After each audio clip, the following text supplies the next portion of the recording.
You know that feeling when you are standing in a luxury lobby that smells like pine and champagne, realizing you do not belong. It is not because you are broke, but because your own blood decided you are optional.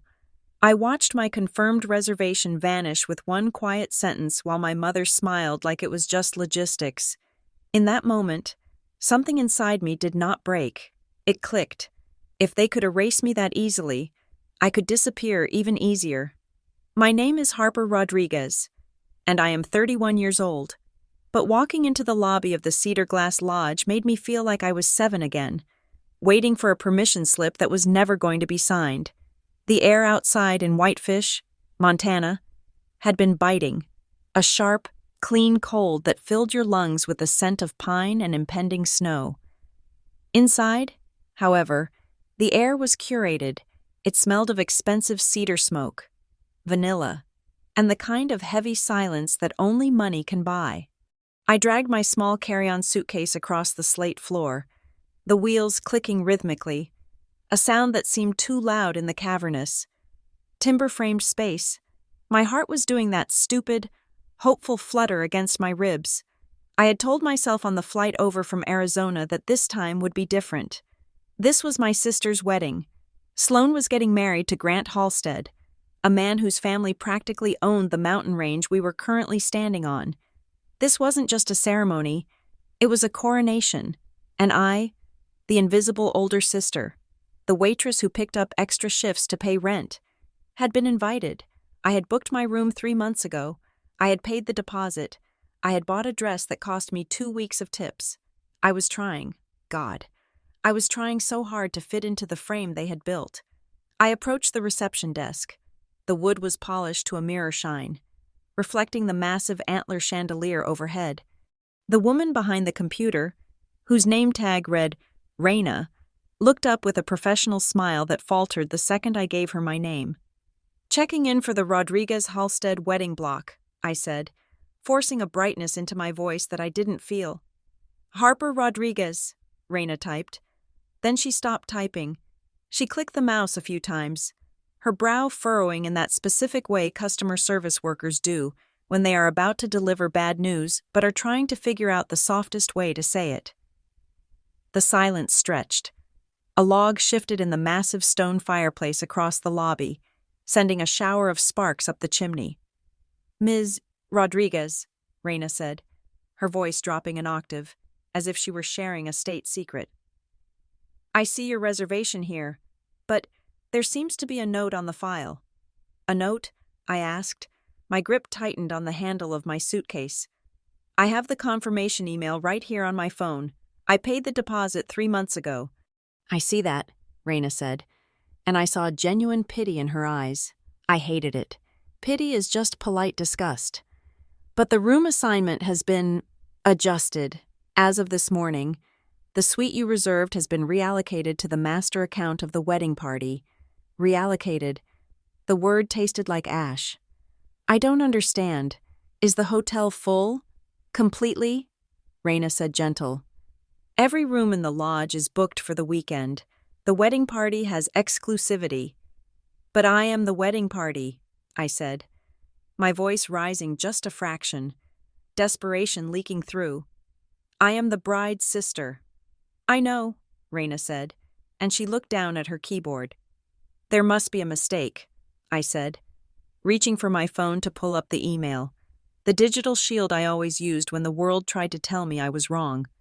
"I have a confirmation number. Look, it starts with 49. "It is not a mistake, Harper," the voice came from behind me.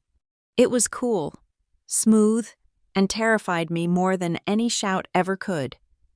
I turned around. My mother, Janine, stood there. She looked immaculate. She was wearing a cream-colored cashmere wrap that probably cost more than my car, and her hair was coiffed into a rigid, perfect helmet of blonde. She didn't look angry. She looked bored.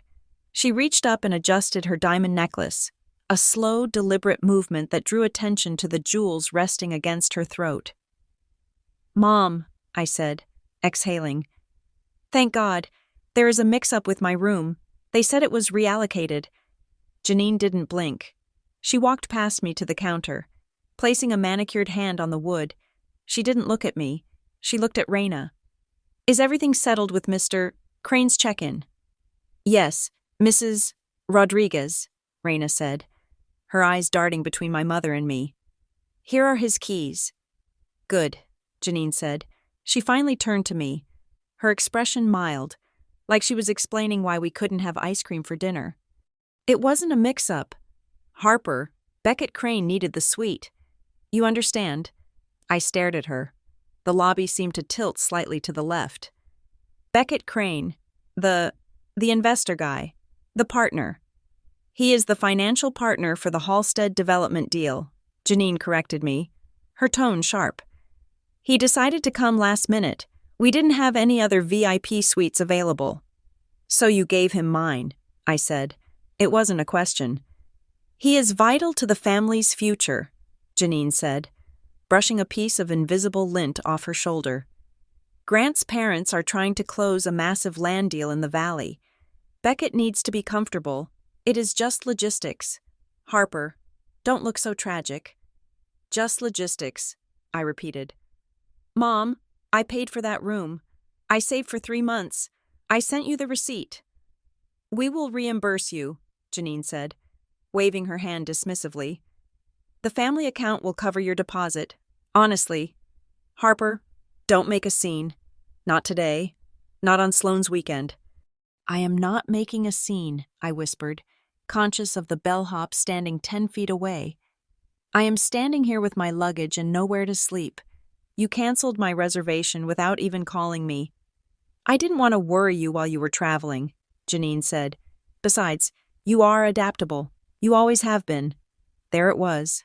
The code word, adaptable.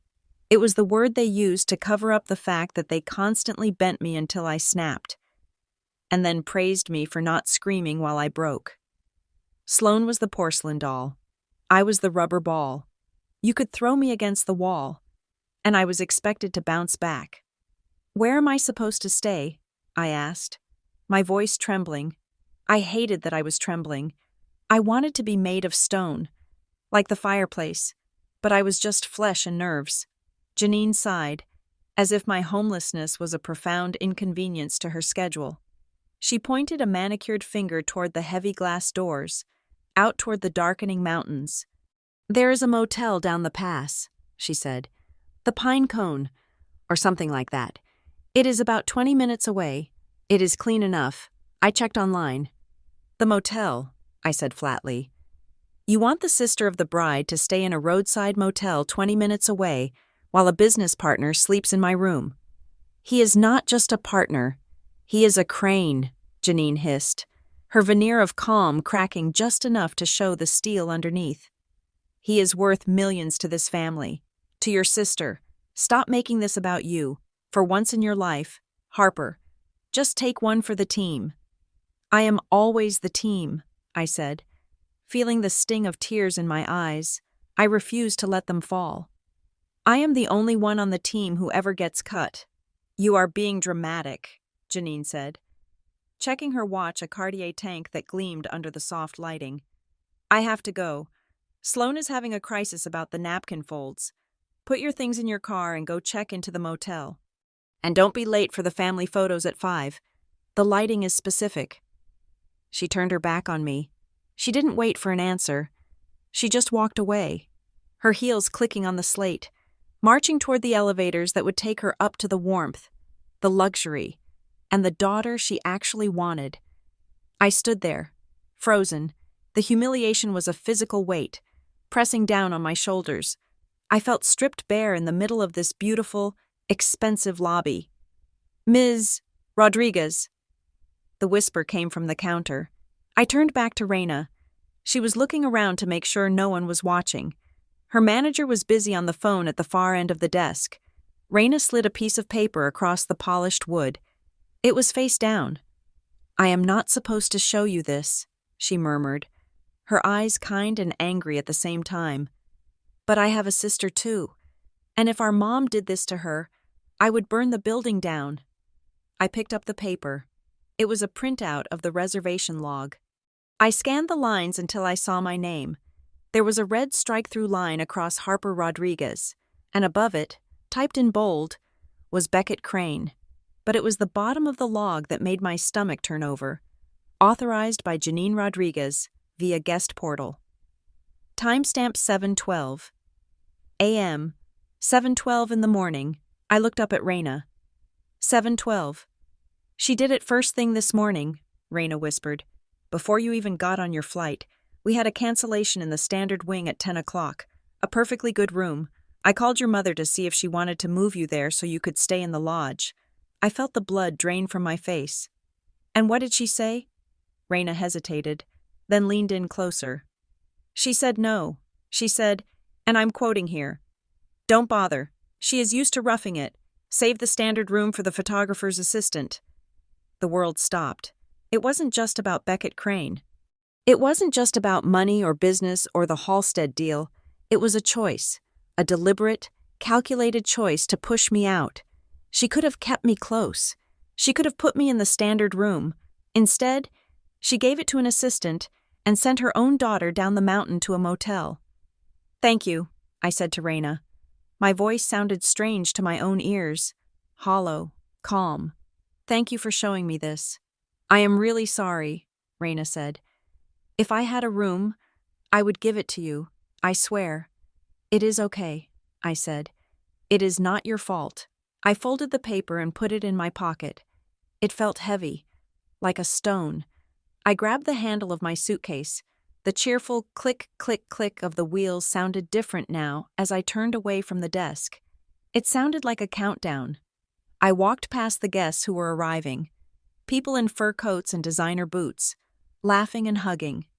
They looked at me, dragging my luggage back out toward the door, and then looked away, their eyes sliding off me like I was a piece of furniture that had been placed in the wrong room. I pushed open the heavy timber doors and stepped out into the cold. The wind hit me instantly, freezing the moisture in my eyes. The sun was starting to dip behind the mountains, casting long purple shadows across the snow. The cedar glass lodge looked magnificent from the outside, a glowing castle of warmth and exclusion against the savage beauty of the Montana wilderness. I walked to my rental car, a beat-up sedan that sat huddled in the overflow lot, far away from the valets and the limousines. I opened the trunk and heaved my suitcase inside. My hands were shaking, not from the cold, but from a rage so pure and hot, it felt like I had swallowed a coal. I looked back at the lodge. I could see the silhouette of people in the lobby, moving back and forth. Somewhere in there, my mother was probably sipping champagne, telling Sloane that everything was handled, that Harper was fine, that Harper understood. Just logistics. I got into the driver's seat and slammed the door, sealing myself in the silence of the car. I looked at the digital clock on the dashboard. It was 3:45. The photos were at 5. I reached into my pocket and pulled out the piece of paper Raina had given me. 7:12 in the morning. She had erased me before I even arrived. She had decided I didn't belong in the picture long before the photographer would ever lift his camera. I started the engine. The heater blasted cold air before slowly turning lukewarm. I looked at the road that led down the pass, toward the cheap motel, toward the darkness, toward the place where they thought I belonged. And then I looked back at the lodge, glowing on the hill, for 31 years. I had tried to earn my way into that warmth. I had smiled. I had served. I had been the good daughter, the shadow, the support system. And for 31 years, it had gotten me nothing but a view of the fire from out in the cold. Something inside me didn't break. It clicked. It was the sound of a lock turning, shutting a door that I had been trying to pry open my entire life. "Fine," I said to the empty car. My voice was steady. "If they want me to disappear from the picture, then I will disappear from the story." I put the car in gear, but I didn't drive down toward the motel. I sat there for a moment longer, watching the steam rise from the exhaust, planning my next move. They thought they had sent me away to wait until I was needed. They were wrong. They hadn't sent me away. They had set me free. The heater in my rental car rattled like a dying lung as I navigated the switchbacks down the mountain. The majestic cedar glass lodge shrank in my rearview mirror until it was just a pinprick of warm, exclusive light against the darkening sky. Down here, on the road to the valley, the shadows were long and the air smelled less like expensive cedar and more like diesel and damp asphalt. Driving away felt pathetic, but it also felt inevitable. This was the pattern. This was the geography of my entire life map. Growing up, there was an unspoken constitution in the Rodriguez household. Article 1 stated that Sloane was the sun. She burned bright. She required constant fuel. And she possessed a gravity that pulled everything into her orbit.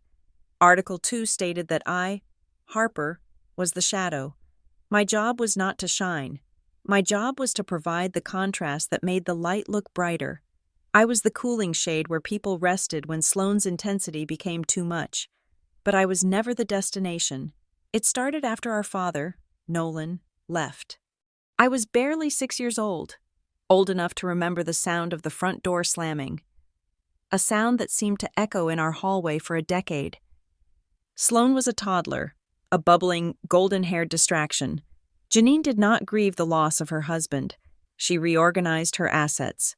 She looked at the empty space beside her and decided she would never be vulnerable again. But she also looked at us. When she looked at me, she saw Nolan's dark eyes and his quiet, brooding nature, the things that had failed her. When she looked at Sloane, she saw a blank slate she could paint into a masterpiece. So, Janine poured her terrified ambition into my little sister. Sloane did not just go to dance class. She was trained for the Royal Ballet until she got bored. She did not just get grades. She was groomed for valedictorian. I was simply raised. I was fed and clothed and sent to school. But I was maintained like a reliable appliance. While Sloane was curated like an art exhibit, I remember turning 16 and asking if I could take a creative writing course at the community college over the summer. Janine had sighed, the sound of a woman burdened by mediocrity, and told me that sure, I could go, as long as I could find a ride and it did not interfere with driving Sloane to her pageant coaching. I took the bus. I always took the bus. That dynamic followed me all the way to Mesa, Arizona. While Sloane was finishing her degree in communications at a private university paid for by the family trust, a trust I was told was reserved for high-impact investments, I was pulling double shifts at a diner called the Sunrise Griddle. My life in Mesa was a cycle of grease, burnt coffee, and the bone-deep ache of standing for 10 hours a day. I lived in a studio apartment where the air conditioning unit wheezed almost as loudly as my car. I was 31 years old, drowning in student loans from a state college degree that I had barely finished because I had to work full-time to survive. To the customers who snapped their fingers for refills, I was nobody, just a name tag that said Harper and a hand that delivered eggs. But I had a secret. I had a microphone. It was a cheap USB model I had bought at a pawn shop for $40, set up in the closet of my apartment between my winter coats and my hamper. Every Tuesday and Thursday night, after I scrubbed the smell of maple syrup out of my hair, I put on headphones. I did not use my name. I was just a voice in the dark. I wrote stories, not fiction, exactly, but retellings. I took the jagged, ugly shards of my life and I polished them until they were smooth stones. I told stories about a girl who lived in the shadow of a mountain and learned to speak the language of the caves. I told stories about mothers who were made of glass and daughters who were made of glue. I had a following, small, but loyal. They sent me emails saying my voice soothed their anxiety, that my stories made them feel less alone. I made exactly $0 from it. It was not a career, it was a lifeline. Once, about a year ago, I made the mistake of trying to share this with Janine. I was visiting for Christmas, sitting at the pristine kitchen island while Sloane was upstairs packing for a ski trip. I had just hit 5,000 subscribers. I was proud. The feeling was foreign and fragile, fluttering in my chest. "Mom," I had said, showing her the graph on my phone. "Look at this. People are actually listening. 5,000 people." Janine had glanced at the screen for less than a second. She did not look at the numbers. She looked at the cracked screen protector on my phone. "That is nice. Harper," she had said, returning to her salad. It is good you have a hobby to keep you busy. It keeps you out of trouble. It is not just a hobby, I had pressed, desperate for a crumb of validation. I am thinking about starting a Patreon. I could maybe monetize it. She laughed. It was a dry, sharp sound. Monetize? Oh, honey, don't be silly. Sloan just closed a brand partnership with a skincare line for 6 figures. That is a career. That is destiny. Talking into a computer is, well, it is quaint. But when are you going to get a real job, something with benefits? I worry about you. Harper, you are so adrift. Adrift. That was her word for me, as if I were floating aimlessly, rather than frantically treading water to keep my head above the surface. I pulled the car into the parking lot of the Pine Cone Motel. The neon sign flickered. The letter O burned out. So it read, Pine Cine. The building was a long, low strip of brown doors with peeling paint. It was the kind of place where people stayed when they had run out of options, or when they were hiding. I parked next to a truck that was missing its bumper. I checked my phone. No missed calls. No texts asking where I was. Just a notification from the wedding planning app, reminding me that the rehearsal dinner started in 2 hours. This wedding, God, this wedding, Janine called it a match made in heaven. Everyone else in the county called it a merger. Grant Halstead was nice enough, I supposed. He had a square jaw, a firm handshake, and the personality of a well-maintained golf course. He was pleasant, predictable, and incredibly expensive. The Halsteads owned half the commercial real estate in Whitefish. The Rodriguezes had liquidity and social climbing aspirations. Sloan and Grant looked good together in photos, both blonde, both tall, both radiating that specific shine of people who have never had to calculate the sales tax on a grocery bill before getting to the register.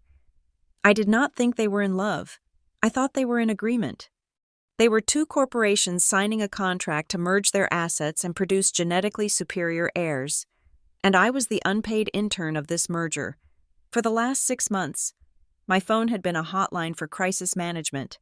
I was the one who researched the biodegradable confetti because Sloan wanted to be eco-conscious, but did not want to do the reading. I was the one who handwrote the addresses on 300 envelopes, because Janine said my penmanship was serviceable and printers were tacky. I was the one who tracked down the vintage lace for the bouquet. Driving 4 hours across Arizona to a specific antique shop because Sloan had seen a picture on Pinterest. You are so good at the details. Harper, Sloan would say, tossing her hair. I am a big picture person. You are the worker bee. We need you. Worker bee. Indispensable until the hive is built. And then you just die quietly in the corner. I got out of the car and walked to the motel reception. The air here was colder, stripped of the lodge's artificial warmth. The guy behind the bulletproof glass looked at my dress, a nice navy sheath I had bought for the rehearsal dinner, and then at my battered suitcase. He chewed his gum loudly. $60 a night, he said. Cash or credit? Credit, I said, sliding my card under the glass. 2 nights. You here for the wedding up the hill? He asked, running the card. Something like that, I muttered. We get the overflow sometimes, he said, handing me a physical metal key attached to a green plastic diamond. Usually the photographers or the kitchen staff. Room 12, round back. I took the key. Room 12, not the Alpine suite with the jacuzzi tub and the view of the glacier. Room 12, with a view of the dumpster and the back of a mechanic shop. I dragged my suitcase around the building. The walkway was cracked, weeds poking through the concrete. I found my door and struggled with the lock for a moment before it clicked open. The room smelled of stale cigarettes and lemon cleaner. There was a bed with a polyester spread in a violently floral pattern. A small desk in the corner was scarred with cigarette burns. Above the bed hung a faded print of a sad clown. I sat on the edge of the mattress. It sagged under my weight. I should be crying. I knew that. A normal person would be weeping right now. But the tears wouldn't come. Instead, I felt a strange clarity. It was the clarity of a scientist finally understanding the results of a long experiment. I had spent my life thinking that if I just worked hard enough, if I was useful enough, if I stayed quiet enough, I would eventually earn my seat at the table. I thought my family's love was a currency I could save up for, but the currency was fake. The economy was rigged. I reached into my purse and pulled out the leather-bound guest book. It was heavy, wrapped in cream-colored velvet. Sloane had shoved it into my hands yesterday morning before I left for the airport. "Don't trust the shipping," she had said. "Carry it on, and make sure you get the special pens, the archival ones. If the ink fades, I will kill you." I ran my hand over the velvet cover. I was the keeper of their memories. I was the guardian of their legacy. And they had thrown me into a motel room like a bag of trash they didn't want cluttering up the hallway. A memory flashed in my mind, sharp and stinging. It was from last night, the last time I saw Sloane before we all flew out. I was at her apartment, steaming her silk robe. She was sitting at her vanity, applying a face mask. I had asked her, tentatively, about the seating chart. I had noticed I was at table 19, near the kitchen doors, while her college sorority sisters were at table 4. "Oh, Harper, don't be tedious," Sloane had said, her voice muffled by the clay mask. She turned to look at me, her face a gray, hardened shell, her eyes bright and cold peering out from the mask. "It is just strategy," she said. "The tables up front are for people Grant's dad needs to impress. Networking. You are family. You don't need to be impressed. I just thought," I started. "Stop thinking," Sloane cut me off. "It gives you wrinkles." She stood up and walked over to me, grabbing my chin with her wet, clay-covered fingers. She tilted my face up. "Look," she said, her voice dropping to a whisper, "this weekend is the most important performance of my life. I am marrying into an empire. I need everything to be perfect. Perfect means no drama, no sad stories, no poor Harper vibes." She leaned in closer, until I could smell the eucalyptus in her mask. "Don't embarrass me," she said. "You are my sister, and I love you. But let's be real. You are not the main character here. You never have been. I just need you to exist in the right places. And stay invisible in the others." I sat in the motel room, staring at the sad clown on the wall. Exist in the right places, like a prop, like a coat rack, like a placeholder until someone more important, someone like Beckett Crane, needed the space. I looked at the clock. I had to get changed. I had to put on my makeup. I had to drive back up that mountain and smile and hold the guest book and guide people to their seats. Or did I? I stood up and walked to the window. The reflection in the glass was ghostly. I looked tired. I looked worn down. I looked invisible. But the thing about being invisible is that no one sees what you are doing until it is too late. I opened my suitcase, but I didn't reach for my dress. I reached for my laptop. If I was going to be invisible, I might as well haunt them. The next morning, I drove my rental car back up the mountain, the engine whining in protest against the incline. I did not pull up to the valet stand where the Porsches and Range Rovers were idling like well-groomed beasts. Instead, I drove past the main entrance, loop, and parked in the gravel lot designated for vendors and staff, tucked behind a grove of spruce trees. I told myself it was to save the valet fee. But the truth was sharper. I was hiding the evidence.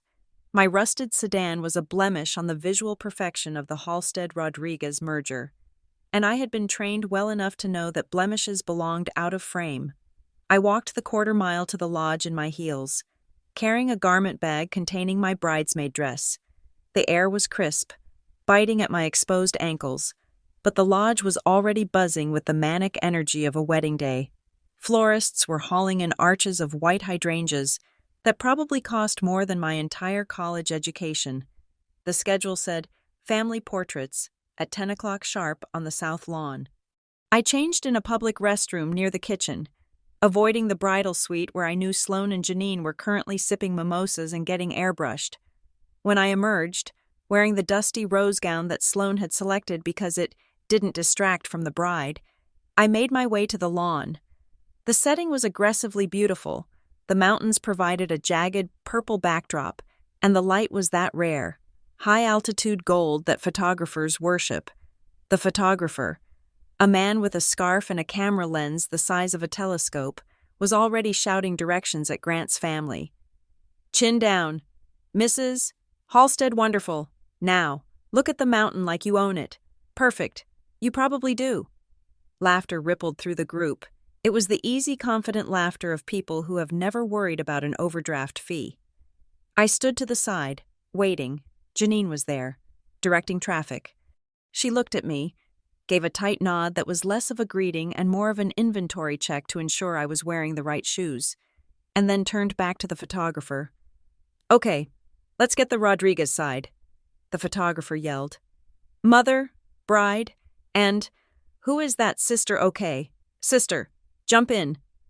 I stepped into the frame. The grass was soft, sinking under my heels. I stood next to Sloane, who looked breathtaking in a silk dressing gown before she put on the actual dress. She smelled of expensive perfume and stress. Okay, squeeze in, the photographer commanded. Sister, you are drifting. Come closer. No, not that close. We don't want to crowd the bride's train. Step back a bit. Left shoulder back. Make yourself smaller. Make yourself smaller. It was the mantra of my existence. I adjusted, twisting my body so that I took up less space, hiding half of myself behind Sloane's voluminous sleeve. Great, the photographer said, clicking away. Now let's do one with the groomsmen. Sister, can you step out? We need the symmetry. I stepped out. Okay, now the parents, he called. Sister, step back in. Wait, no, the lighting is weird on that side. Can you stand behind Mrs. Rodriguez? Just peek over her shoulder. Yes, like that. I stood behind my mother, effectively reduced to a disembodied head floating in the background. I smiled until my cheeks ached. Then came the moment that made the cold mountain air feel like a slap. All right. The photographer clapped his hands. The light is perfect right now. I want the immediate family shot. The core unit. This is the one for the mantle. Folks. I stepped forward, smoothing my dress, ready to take my place beside my mother and sister. Janine's hand shot out. It was a quick, precise movement, like a gate closing. Her palm pressed flat against my chest, stopping me in my tracks. Oh, wait, Janine said, her voice light and airy, carried on the wind. Just Sloane, Grant, and me for this one. We want to keep it focused. I froze. The photographer lowered his camera slightly, looking confused. Usually immediate family includes siblings, ma'am. We are going for a specific aesthetic, Janine said, her smile never wavering, her eyes hard as flint. Just the parents and the couple. It is cleaner. Harper, honey, you understand? Could you hold my purse? She thrust her clutch into my hands. I stood there, holding my mother's alligator skin bag, watching them rearrange themselves. Sloane didn't look at me. She was busy fluffing her train. Grant looked uncomfortable but didn't say anything. He had learned quickly that crossing Janine was a bad business decision. They smiled. The shutter clicked. Click, click, click, capturing the perfect family, the wealthy mother, the beautiful daughter, the powerful son-in-law. There was no gap where I should have been. The space closed up instantly, seamless and complete without me. I backed away, retreating until my back hit the rough bark of a pine tree. I felt like a ghost who had accidentally wandered onto a movie set. The rest of the day passed in a blur of servitude. I directed guests to the restrooms. I fixed a broken strap on a bridesmaid's shoe. I held the train. I fetched water. I was useful. Therefore, I was permitted to remain. By the time the reception started in the grand ballroom, my feet were bleeding inside my shoes. The room was a cavern of crystal and candlelight. The centerpieces were towering structures of white orchids and driftwood. I walked toward the front of the room, instinctively looking for my seat near the family. I scanned the place cards at table 1, Grant's parents, Janine, the bishop, no Harper. I checked table 2, bridesmaids, groomsmen, no Harper. I kept walking, moving further and further away from the head table, past the dance floor, past the dessert station. Finally, I found it. Table 19. It was the last table, positioned right next to the swinging double doors of the kitchen. Every time a waiter burst out with a tray of salmon, a gust of steam and the smell of dish soap hit us. I sat down. My table mates were a collection of leftovers. There was Grant's great-aunt, who was hard of hearing, a couple of cousins from a branch of the family nobody talked to, and a man named Mr. Henderson, who I think was a tax attorney for the firm. "So, what do you do?" Mr. Henderson asked me after the first course, stabbing at his salad. He didn't look at me. He was watching the head table. "I work in hospitality," I said. It wasn't a lie. "In Arizona." "Ah," he said, losing interest instantly. "I am in equity. This merger is going to be fantastic for the regional zoning profile. Grant's father is a genius." I looked toward the head table. It was raised on a platform, bathed in a soft, golden spotlight. And there, sitting in the seat of honor next to Grant's father, was Beckett Crane. He looked like a king. He was leaning back in his chair, a glass of scotch in one hand, laughing at something Janine was saying. Janine was glowing, leaning in toward him, touching his arm. She looked happier talking to him than she had ever looked talking to me. I realized then, with a sick, sinking feeling, that my room hadn't just been stolen. It had been sold. My comfort had been liquidated to purchase that seat at the high table. My mother had traded her daughter's dignity for a better view of a bank account. I needed air. The kitchen doors swung open again, blasting me with the smell of garlic and sweat. I stood up, grabbing my wineglass, and maneuvered my way through the tables. I intended to go to the bathroom, but the hallway was crowded with guests waiting in line. I ducked into a small alcove near the service bar to finish my wine in peace. That was when I heard the voice. Had to push the timeline up. Obviously, it was a deep, resonant voice, Beckett Crane. He was standing on the other side of a decorative screen, likely taking a private call or talking to an associate. "Don't worry about the environmental impact report," Beckett said, his voice dropping lower but still audible. "I have a guy in the county office who owes me. We are going to expedite the permits. By the time anyone realizes the drainage issues, we will have broken ground. The Halsteads are desperate to close before the fiscal year ends. They will sign anything I put in front of them." I stood frozen. Expedited permits, drainage issues, desperate to close. This wasn't just business. This sounded like fraud, or at least the kind of negligence that gets buried under piles of money. This was the vital partner my mother had thrown me out for, a man who was planning to cut corners on the very land they were celebrating. "Yeah, I am at the wedding now." Beckett laughed. "It is quite a show. The mother is eating out of my hand. I think she would sell me her own kidney if I asked. Or her daughter." I gripped my wineglass so hard, I thought the stem would snap. He wasn't talking about Sloane. He was talking about the dynamic. He saw the desperation in Janine. He saw how cheap we were. I stepped back, terrified he would see me, and bumped into someone. I spun around, gasping. It wasn't Beckett. It was a guy in a black t-shirt and cargo pants, holding a coil of XLR cable. He had messy dark hair and a lanyard that said Audio Tech. "Whoa, easy," he said, reaching out to steady my arm. "I didn't mean to spook you." "I am sorry," I stammered. "I was just getting out of the way." He looked at me, really looked at me, not the way the photographer looked at me, as an obstacle to be removed, or the way Janine looked at me, as a flaw to be corrected. He looked at my eyes, which I knew were glassy with unshed tears. "You are the sister, right?" he asked. "Harper." I blinked. "How do you know my name?" "I have the run sheet," he said, tapping a clipboard tucked under his arm. "I control the microphones. I know who is supposed to be speaking. I noticed you are not on the toast list." "No," I said, a bitter laugh escaping me. "I am not on the list." He paused, shifting the cable to his other hand. He reached into his back pocket and pulled out a bottle of water. It was sealed, cold, and real. "Here," he said, offering it to me. "Hydrate. The wine is terrible anyway. Tastes like oak chips and ego." I took the water. "Thank you. You looked like you wanted to disappear back there," he said softly. At the table by the kitchen, I looked down at the bottle. Is it that obvious? I am the sound guy, he said with a shrug. I am paid to notice the things nobody else is listening to. I see who gets the spotlight and who gets muted. He looked toward the ballroom, where the band was starting up a loud, brassy cover of a Bruno Mars song. For what it is worth, he said, looking back at me. You are not invisible. You are just in the wrong room. Mason, a voice shouted from the stage. Check the monitor on stage left. Duty calls, he said.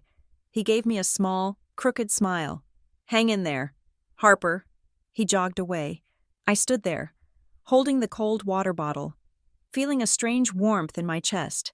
A stranger, a paid employee, had shown me more recognition in 2 minutes than my family had in 3 decades. You are just in the wrong room. I walked back into the ballroom, but I didn't go to my table. I skirted the edge of the dance floor. Sloane was there, spinning in the center, her dress flaring out like a white peony. Grant was dipping her. The guests were cheering. Janine was clapping, her face radiant with triumph. I walked past them. I walked right past Sloane. I was 3 feet away from her. I could see the sweat on her collarbone. I willed her to look at me. Just for a second. Just to acknowledge that I was there. That I was her sister. That I had driven across the country and slept in a dump to be here for her. Her eyes swept over the crowd. They passed over the guests, the waiters, the flowers. They passed over me. There was no flicker of recognition, no pause. I was just part of the background texture, like the wallpaper or the carpet. I wasn't hated. That would have required passion. I was simply unnecessary. I kept walking. I pushed open the glass doors and stepped out onto the terrace. The silence was sudden and absolute. The music was muffled by the thick glass. The wind was whipping off the lake, freezing the tears that finally spilled onto my cheeks. I walked to the stone railing and looked out at the darkness, below. The lights of the valley twinkled like fallen stars. Behind me. Inside the glass box. The party raged on. I could see them moving, eating, laughing, closing deals, cementing their legacies. They looked like specimens in a jar. I looked at my reflection in the glass of the door. The sad pink dress, the tired eyes, the woman holding a water bottle like it was a lifeline. Beckett's words echoed in my head. She would sell me her own kidney, or her daughter. My mother hadn't just sold my room. She had sold my place in this family. She had made it clear that I was currency to be spent to buy Sloane's happiness. I took a deep breath of the freezing air. It hurt, but it felt clean. Okay, I whispered to the night. You win. I wasn't going to make a scene. I wasn't going to scream or throw wine or grab the microphone. That was what they expected. That was what the emotional, unstable sister would do. I was going to do something far more terrifying. I turned my back on the warm, golden light of the ballroom. I walked toward the stairs that led down to the parking lot. If they want me to be invisible, I said, my voice hardening into steel, then tonight, I will finally oblige them. I was going to vanish. And this time, I wasn't coming back until they realized exactly how much space I had been taking up. I walked out of the ballroom before the knife touched the cake. The band was swelling into a crescendo, a drum roll anticipating the moment Grant and Sloane would feed each other the first bite of vanilla chiffon. Cementing their union in sugar and flash photography, the room was holding its breath. Every eye was fixed on the center of the dance floor. It was the perfect moment to cease to exist. I did not say goodbye to anyone. I did not wave to the table of distant cousins near the kitchen. I did not look back at the head table where my mother was likely dabbing a tear from her eye, or where Beckett Crane was probably checking his stock portfolio on his phone under the tablecloth. I simply turned around, pushed through the heavy glass doors, and stepped into the corridor. The silence of the hallway was jarring. My heels on the carpet made no sound. I felt like I was already a ghost. I retrieved my coat from the unattended cloakroom, grabbing it off the hanger myself. The attendant was inside watching the cake cutting. Even the help was part of the moment. I was the only one outside of it. I walked out into the night air. The cold was absolute. It did not bite anymore. It just numbed. I made the trek to the employee lot, the gravel crunching loudly under my feet. a solitary sound in the vast, dark wilderness. When I started my car, the engine roared to life, a rough, mechanical cough that shattered the peace of the wealthy mountains. I didn't care. Let them hear it. Let them hear the sound of the one thing in this valley that wasn't polished to a shine. I drove down the switchbacks for the second time in 24 hours. The darkness felt different this time. Yesterday, it had felt like exile. Tonight, it felt like cover. I pulled into the Pine Cone Motel. My room, number 12, was exactly as I had left it. The maid service hadn't come, probably because I hadn't put the sign out, or maybe because they just didn't care about people who stayed in number 12. The room was freezing. The heating unit under the window was silent. I walked over to check it and realized the window was jammed open about an inch. The latch was broken, rusted into a permanent state of failure. The wind was whistling through the gap, a high, thin keen that sounded like a tea kettle boiling in the next room. I grabbed a towel from the bathroom and stuffed it into the crack. It didn't stop the cold, but it muffled the sound. I sat down on the edge of the bed. My hand brushed against something velvet. The guest book. I had forgotten to bring it to the reception. It was still sitting there, heavy and cream-colored, resting on the cheap polyester bedspread. I stared at it. It was supposed to be circulating right now. It was supposed to be filling up with signatures and well wishes, with drunken scrawls of best wishes and love you guys. It was supposed to be the archive of their happiness, and I had left it here. I picked it up. It felt incredibly heavy, like I was holding a brick. I opened it to the first page. It was blank, pristine, waiting for history to be written on it, for 31 years. I had been this book. I was the thing they used to record their lives. I was the repository for their needs, their schedules, their anxieties, their secrets. I held it all so they didn't have to carry the weight. I was the blank page where they wrote their success, and I remained white, empty, and silent underneath the ink. I closed the book with a dull thump.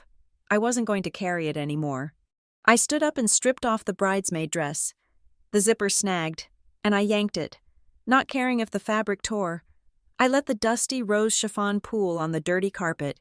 I kicked it aside and pulled on my jeans and a thick sweater. I put on my boots. I felt my body returning to me, layer by layer. I sat at the scarred desk and opened my laptop. The screen glowed blue, illuminating the sad clown painting on the wall.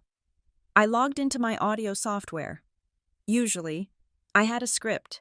Usually, I spent hours crafting the sentences, making sure the metaphors were perfect, polishing the pain until it was pretty enough to be consumed by strangers. Tonight, I had no script. I plugged in my microphone. The little red light blinked on. It looked like a warning, or maybe an invitation.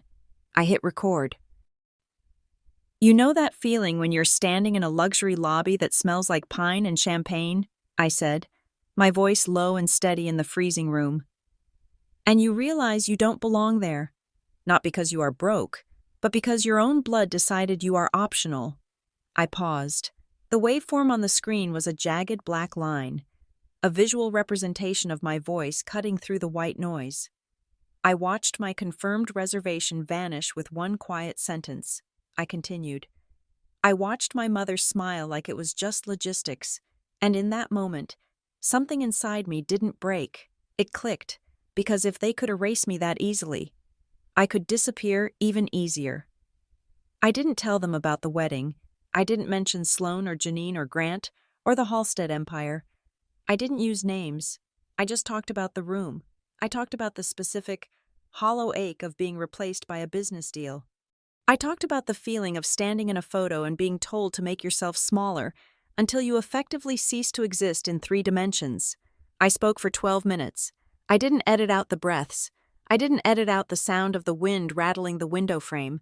I didn't edit out the moment my voice cracked when I said the word mother. I saved the file. I titled it simply, Room Cancelled. I uploaded it to my anonymous channel. I didn't add tags. I didn't write a description. I just pressed publish and sent it out into the digital void. Then, I reached for my phone. It was fully charged. There were 3 unread messages in the family group chat. Sloane, where's the guest book? Janine Harper. Did you bring the pens? People are asking. Janine Harper. They weren't asking where I was. They were asking where the equipment was. I opened the back of my phone case. I used the small metal pin I kept on my keychain to pop the SIM card tray. The tiny chip looked harmless, just a sliver of gold and plastic, but it was a leash. It was the electronic chain that allowed them to yank me back whenever they needed a chore done or a scapegoat found. I took the SIM card out. I held it between my thumb and forefinger. Then, I dropped it into the half-empty cup of coffee I had bought yesterday morning. It sank to the bottom of the cold, brown liquid. I shut the laptop and shoved it into my backpack. I left the suitcase.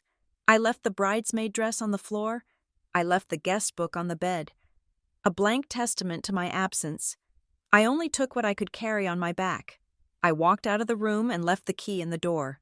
I drove the rental car to the bus station in downtown Whitefish. It was a small, desolate building with fluorescent lights that buzzed like angry flies. I parked the car in the return lane, dropped the keys in the night deposit box, and walked inside. The woman at the counter looked like she had been awake for 3 days. "Help you?" she asked. "One ticket to Chicago," I said.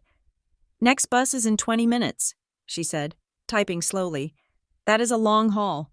Honey, you got a transfer in Minneapolis?" "That is fine," I said. "One way or round trip?" "One way," I said. "Definitely one way." I paid with my own debit card.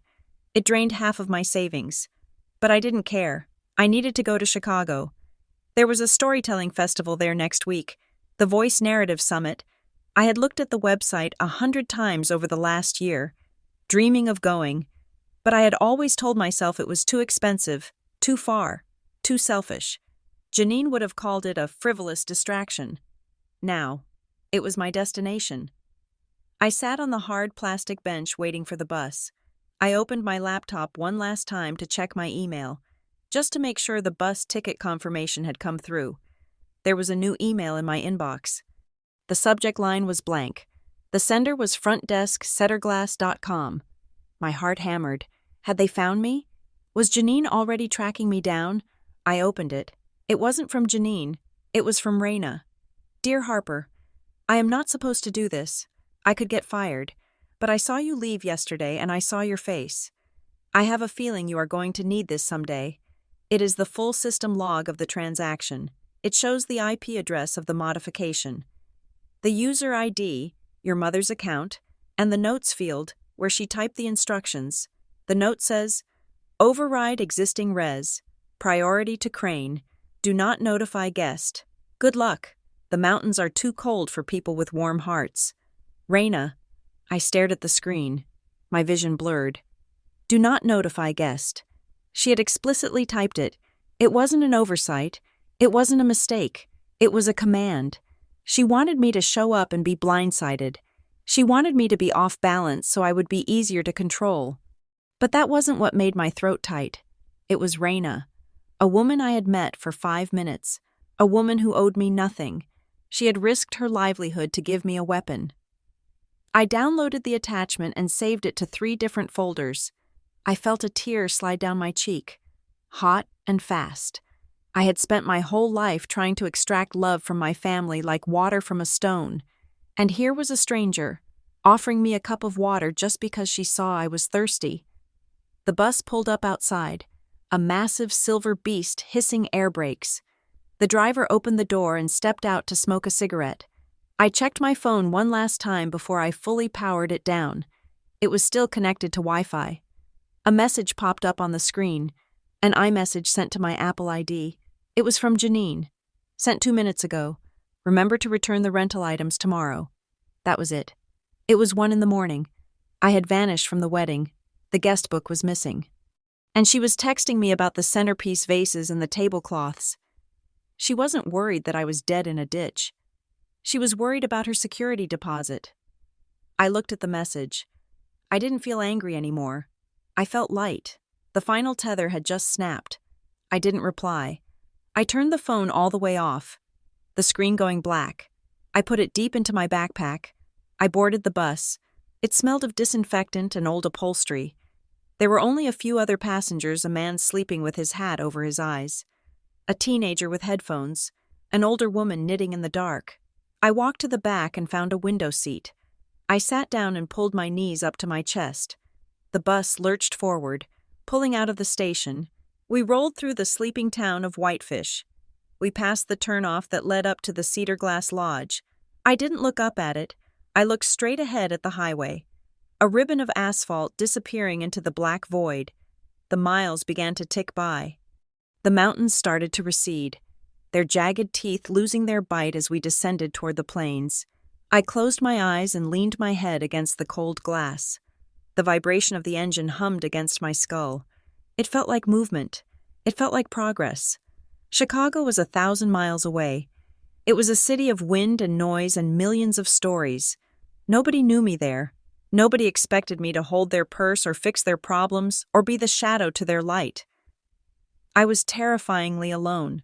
I had no job, no apartment, and barely enough money to last a month. But for the first time in 31 years, the seat I was sitting in was mine. I had paid for it. I had chosen it, and nobody could take it away from me to give to a better investor. The sun would be coming up soon.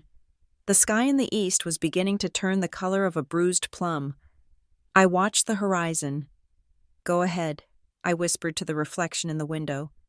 "Let them wake up and realize the shadow is gone." I pressed my hand against the glass. "From now on," I said, my voice barely audible over the hum of the tires. "If they want to find me, they have to earn it." Chicago hit me like a wet towel frozen solid by the wind off the lake. It was gray, loud, and aggressively indifferent to my existence, which was exactly what I needed. I did not want to be a daughter, or a sister, or a bridesmaid anymore. I just wanted to be a census statistic. I found a room in a neighborhood called Rogers Park, on the far north side where the train tracks ran so close to the buildings that my windows rattled every 8 minutes. The apartment was a garden unit, which is a polite real estate term for a basement that gets a little bit of sunlight if you stand on a chair. It cost me $800 a month. The landlord, a guy named Mr.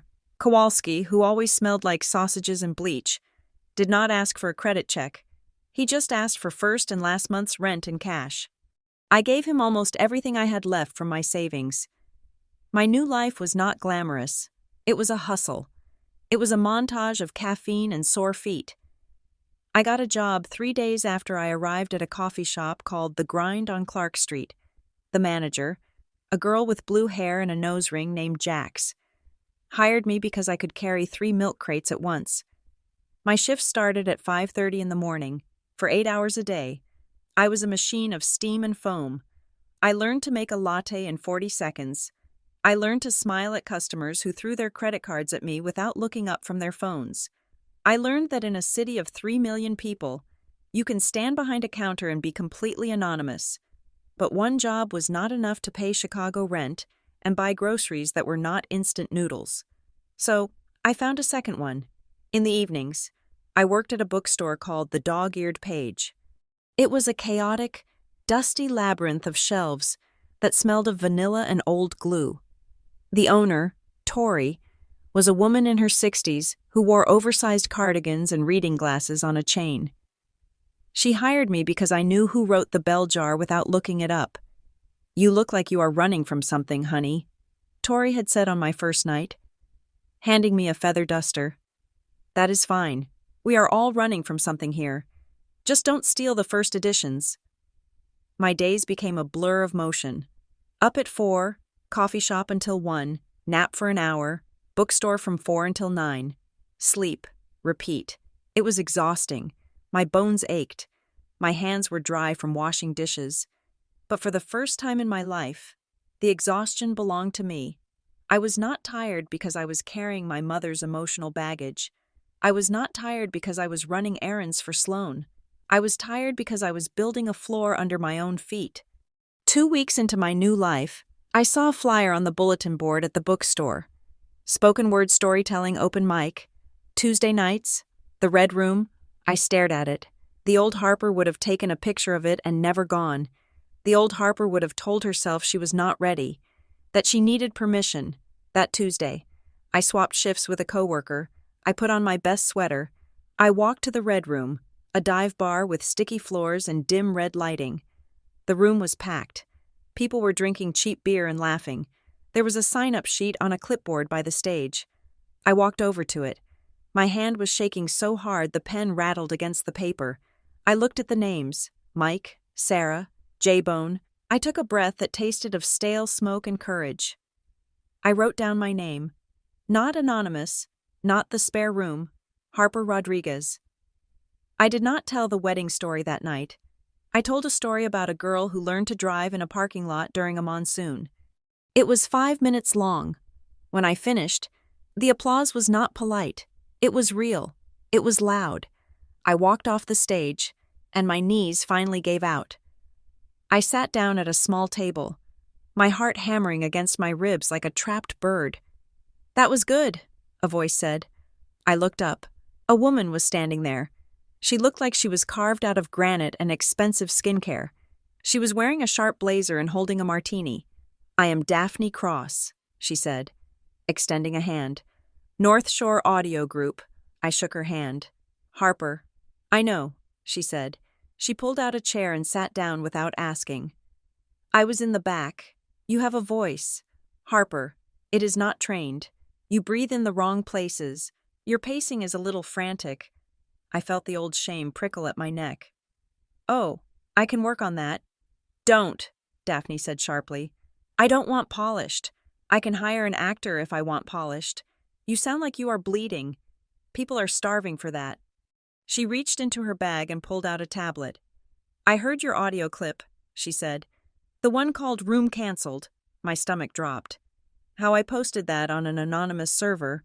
"Honey, nothing is anonymous if it is good," Daphne said. "It has been shared 40,000 times on Twitter in the last 3 days. Someone ripped it to TikTok and put sad piano music behind it. It has 2 million views there." 2 million? The number was so big it didn't make sense. It was just a sound. "People are connecting with it," Daphne continued, scrolling through her tablet. "Look at the comments. My mom did this to me at graduation. I am the invisible sibling too. This made me quit my toxic job. You tapped a vein. Harper, you gave a voice to every person who has ever been treated like furniture by the people supposed to love them." She slid the tablet across the sticky table. It was a contract. "I want to produce a limited series," Daphne said. 6 episodes, pilot season.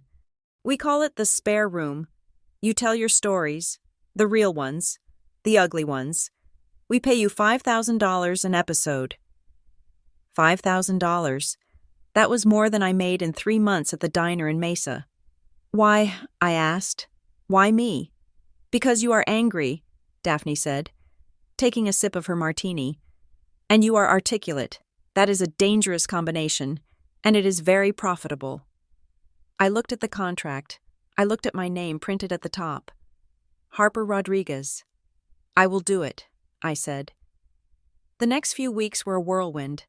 I cut my hours at the coffee shop, but I kept the bookstore job because I loved the smell. I started going to the North Shore Studios, a sleek glass building downtown. I also found something I never expected to find. I found a tribe. It started with Tori at the bookstore. When I told her about the podcast, she didn't ask if it was a real job. She bought a bottle of champagne and toasted me in the back room among the biographies. Then there was the group from the open mic night, a poet named Marcus and a stand-up comic named Lena. We started grabbing tacos after shows. We talked about rent and art and trauma. They didn't care who my family was. They didn't care about the Halstead merger. They just liked that I bought the extra guacamole. And then there was the text. I hadn't thrown away my old phone yet. It was sitting in a drawer in my apartment, turned off. I had bought a new burner phone for my Chicago life, but I couldn't bring myself to destroy the old one. It was like keeping the ashes of a pet. One night, I turned it on, just to see. The notifications flooded in. 50 missed calls from Janine, 20 angry texts from Sloan about the missing guest book, a threat of legal action from a lawyer regarding defamation of character if I didn't take down the audio clip which they had evidently found. But buried under the hate was one message from a number I didn't have saved. But I recognized the area code. Hey, it is Mason, the sound guy. I saw the viral clip. I recognized the voice immediately. I just wanted to ask, are you okay? You don't have to reply. Just hope you are safe.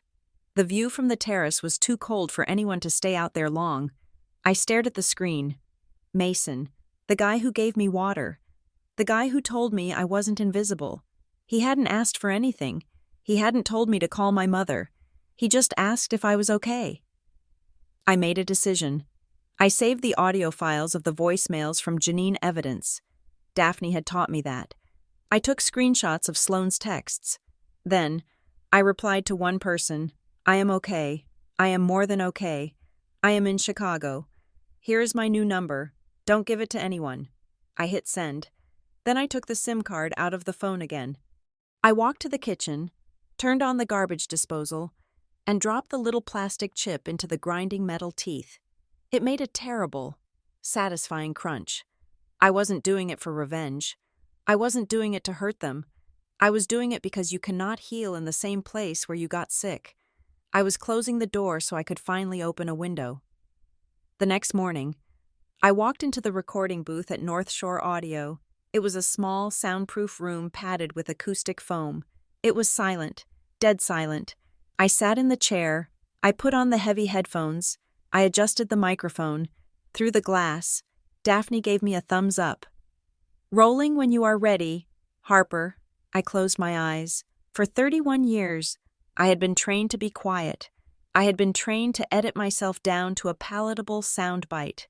I had been trained to hold my breath so I wouldn't use up the air in the room that was meant for Sloane. I took a deep breath. I heard it in the headphones, the rush of air filling my lungs. It sounded loud. It sounded alive. I opened my eyes. I looked at the microphone. It was waiting for me. My name is Harper Rodriguez, I said, and my voice was steady, resonant, and undeniably mine. And this is the story of how I stopped saving a seat for people who never wanted me at the table.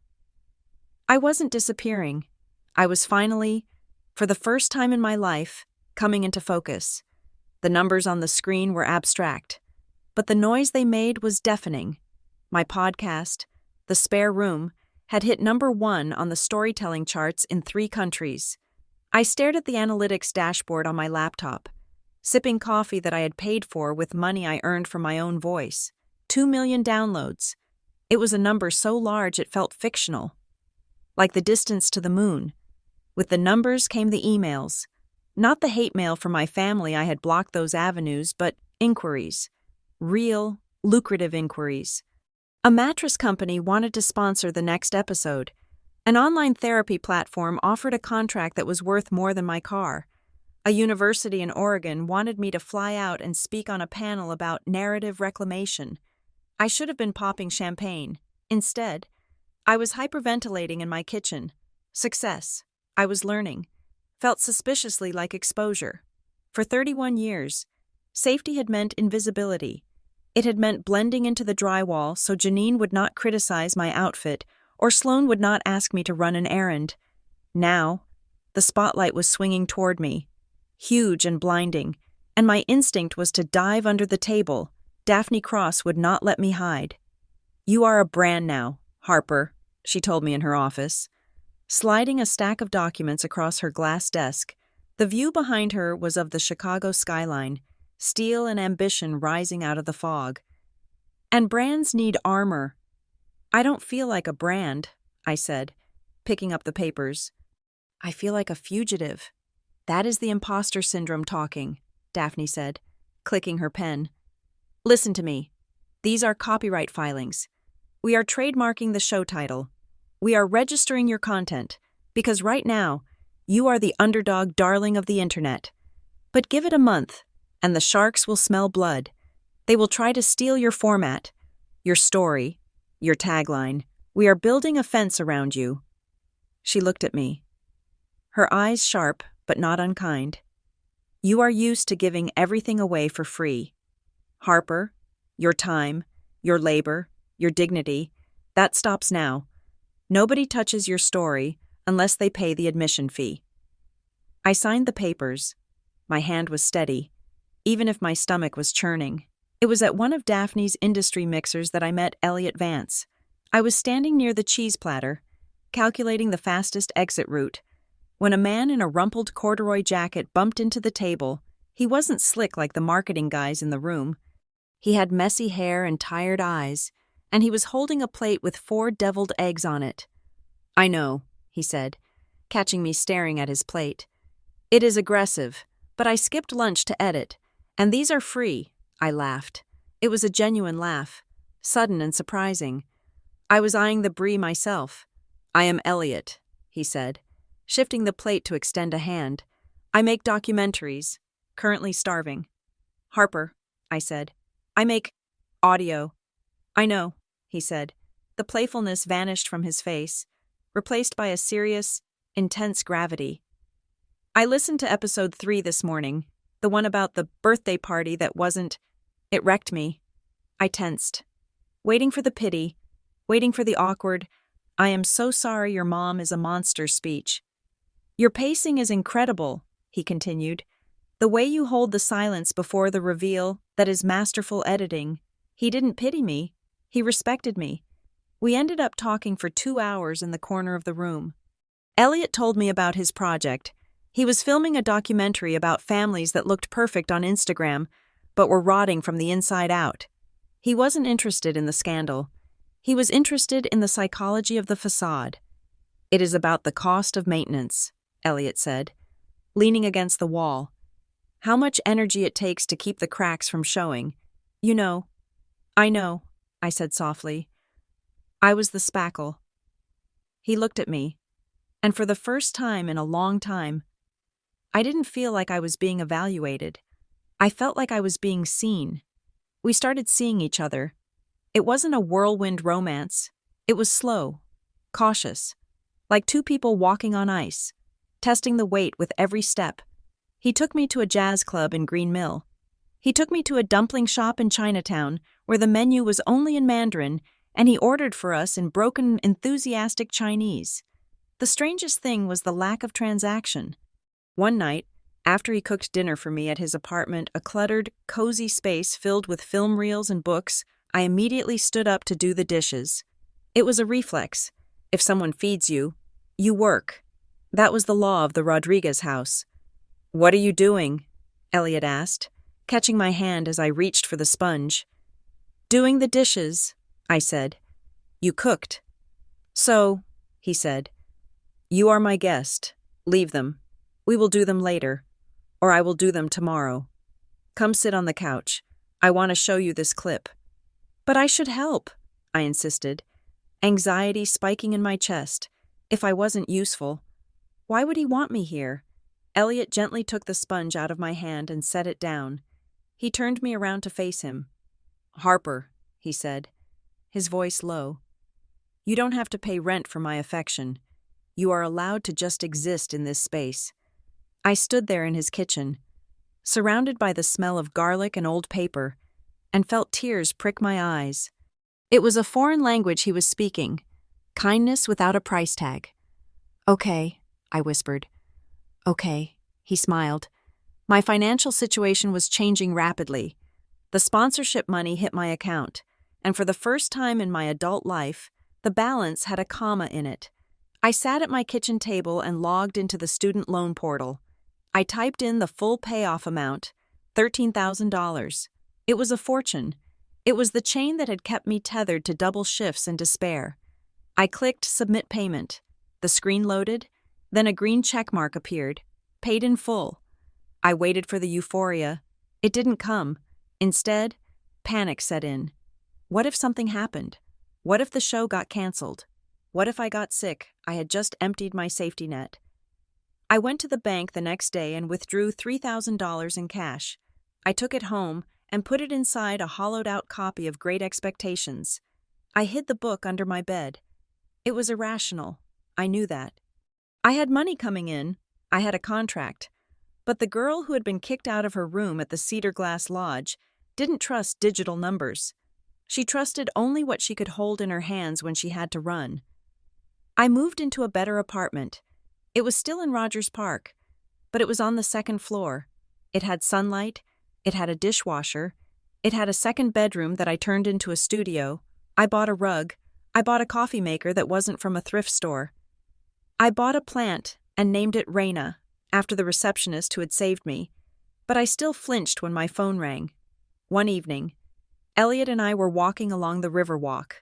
The city was lit up, the buildings reflecting in the dark water like pillars of fire. The wind was cold, but Elliot had wrapped his scarf around my neck. "You seem far away tonight," he said, bumping his shoulder against mine.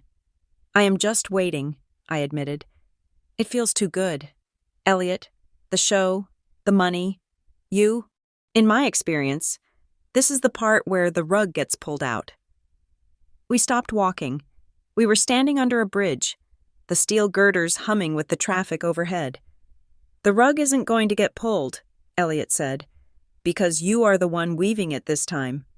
"You don't know my family," I said, looking at the water. "They don't let things go. If they see me rising, they will try to cut the string." "Let them try," Elliot said. He reached out and took my hand. His grip was warm and solid. "You have people now. Harper, real people, Daphne, the bookstore crew, me. We aren't going to let you fall." He stepped closer, blocking the wind. "You don't need to prove you belong here," he said, his eyes locking onto mine. "You take up space, Harper, and it is good space. The world is better because you are occupying it." I looked at him. This man who saw the wreckage of my past and didn't turn away. I leaned in and kissed him. It wasn't a movie kiss. It was desperate and real. A seal on a promise I was terrified to believe. We walked back to my apartment in a comfortable silence. When I got inside, the red light on my laptop was blinking. I had a new email. It was sent to my public business address, the one Daphne managed, but she had forwarded it to me with a note. "Don't panic, just FYI." The subject line was "Inquiry regarding HR." I opened it. It was from an anonymous account. Something generic like Watcher88. "Ms. Rodriguez, I thought you should know. People are asking around.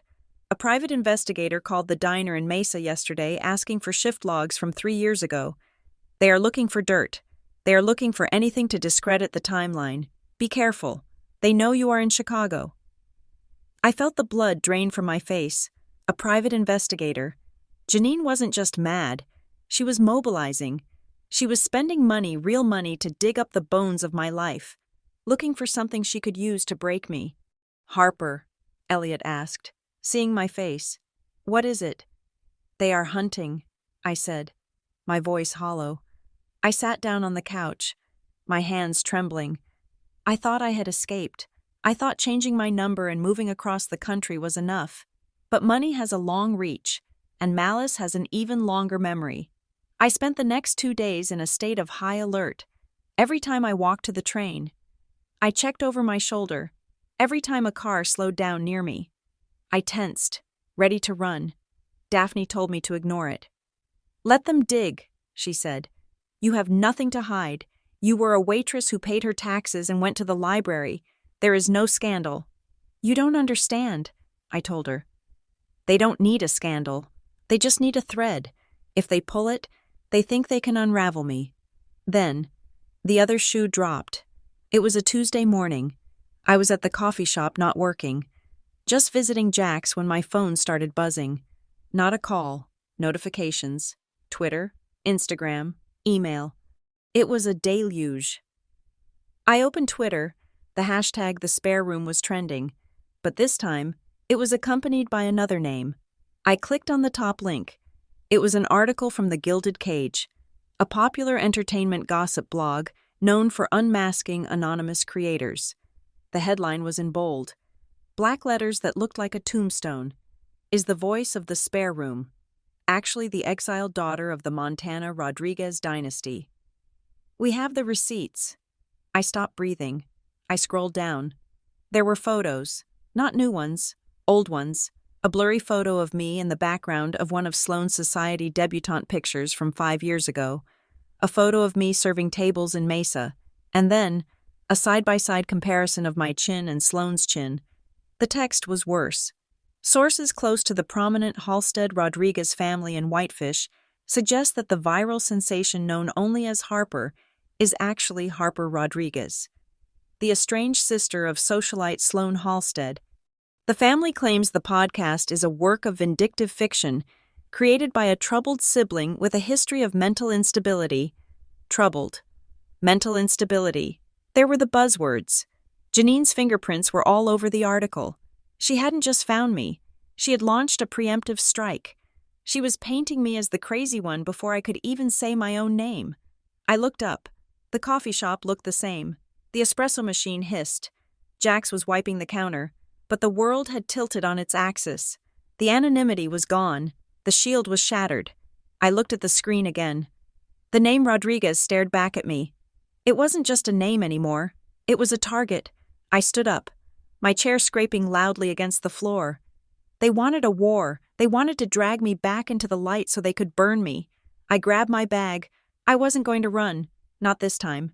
If they wanted Harper Rodriguez, they were going to get her. All of her. The phone call that turned my life from a drama into a crime scene happened on a Tuesday afternoon. I was in the middle of editing the 4th episode of the podcast. The audio waves were dancing on my screen, my voice narrating a story about a birthday cake that was bought for a client instead of a daughter. My phone buzzed against the desk. It was an unknown number. Usually, I let those go to voicemail, assuming it was a reporter fishing for a scoop or Janine calling from yet another burner phone. But this time, I answered. I don't know why. Maybe it was intuition. Maybe it was the specific, persistent dread that had been sitting in my stomach since the blog post came out. "This is a call for Harper Rodriguez," a voice said. It wasn't a person. It was that clipped, aggressive tone of a debt collector who has made too many calls that day. "Speaking," I said, putting down my headphones. "Ms. Rodriguez, this is Apex Financial Services. We are attempting to collect a debt of $42,580 associated with your bridal expense account. This account is now 90 days past due." I froze. The room went silent. "I think you have the wrong person," I said, my voice calm but tight. "I didn't have a wedding. I don't have a bridal expense account." "Is this Harper Marie Rodriguez?" the man asked. "Social Security ending in 49. My stomach dropped. "Yes. Then the debt is yours. Ma'am, it was opened 6 months ago. The primary charge is for venue overages and luxury accommodations at the Cedar Glass Lodge.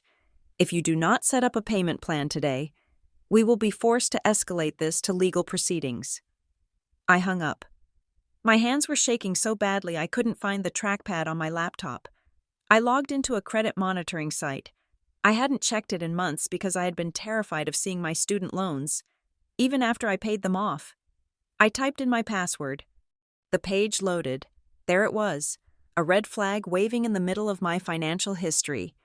A line of credit for $50,000. Opened 6 months ago. I clicked on the digital signature file attached to the loan agreement. It was a PDF at the bottom of the page. In perfect cursive script was my name, Harper Rodriguez. I stared at it. It wasn't my signature. The R was looped too high. It was the way I used to sign my name in high school, before I changed it in college. But the security questions, I clicked deeper to open this account online. The applicant had to answer 3 security questions: mother's maiden name, name of first pet, high school mascot, Barnaby, the Bulldogs. Only one person knew the name of the golden retriever we had when I was 5. Only one person knew my social security number by heart, because she had kept my card in her safe for safekeeping until I was 25. Janine. She hadn't just kicked me out of the hotel. She had used my credit to pay for it. She had forged my signature to open a line of credit to cover the costs of the wedding she had barred me from enjoying. I was the financier of my own humiliation. I didn't scream. I grabbed my coat. I ran to Daphne's office. I didn't make an appointment. I burst past her assistant and threw my laptop onto her glass desk. "She stole my identity," I said, gasping for air. "My mother, She took out a $50,000 loan in my name to pay for the wedding. Daphne didn't look shocked. She looked like a general assessing a battlefield. She picked up her phone. "Cancel my lunch," she told her assistant. Then she looked at me. "Get your coat. We are going to see Kendra." Kendra Miles was a lawyer who operated out of a converted loft in the West Loop that smelled of espresso and expensive leather. She wore a suit that looked sharp enough to cut glass. She listened to my story without blinking, her fingers flying across a keyboard. "It is fraud," Kendra said, her voice flat. "Clear cut. But proving it is the tricky part. We need to trace the IP address of the application." She worked for 20 minutes in silence while I paced the room. Daphne poured me a glass of water. "Here is the interesting part," Kendra said, spinning her monitor around. "The creditor isn't a standard bank. It is a private lending firm called High Altitude Holdings. They specialize in high-risk bridge loans for real estate developers." "Real estate?" I asked. "But the collector said it was for wedding expenses." "It was," Kendra said. "But look at who backs High Altitude Holdings. It is a subsidiary of a larger equity firm." She clicked a few keys. A complex web of corporate names appeared on the screen. "Crane Capital," Kendra read.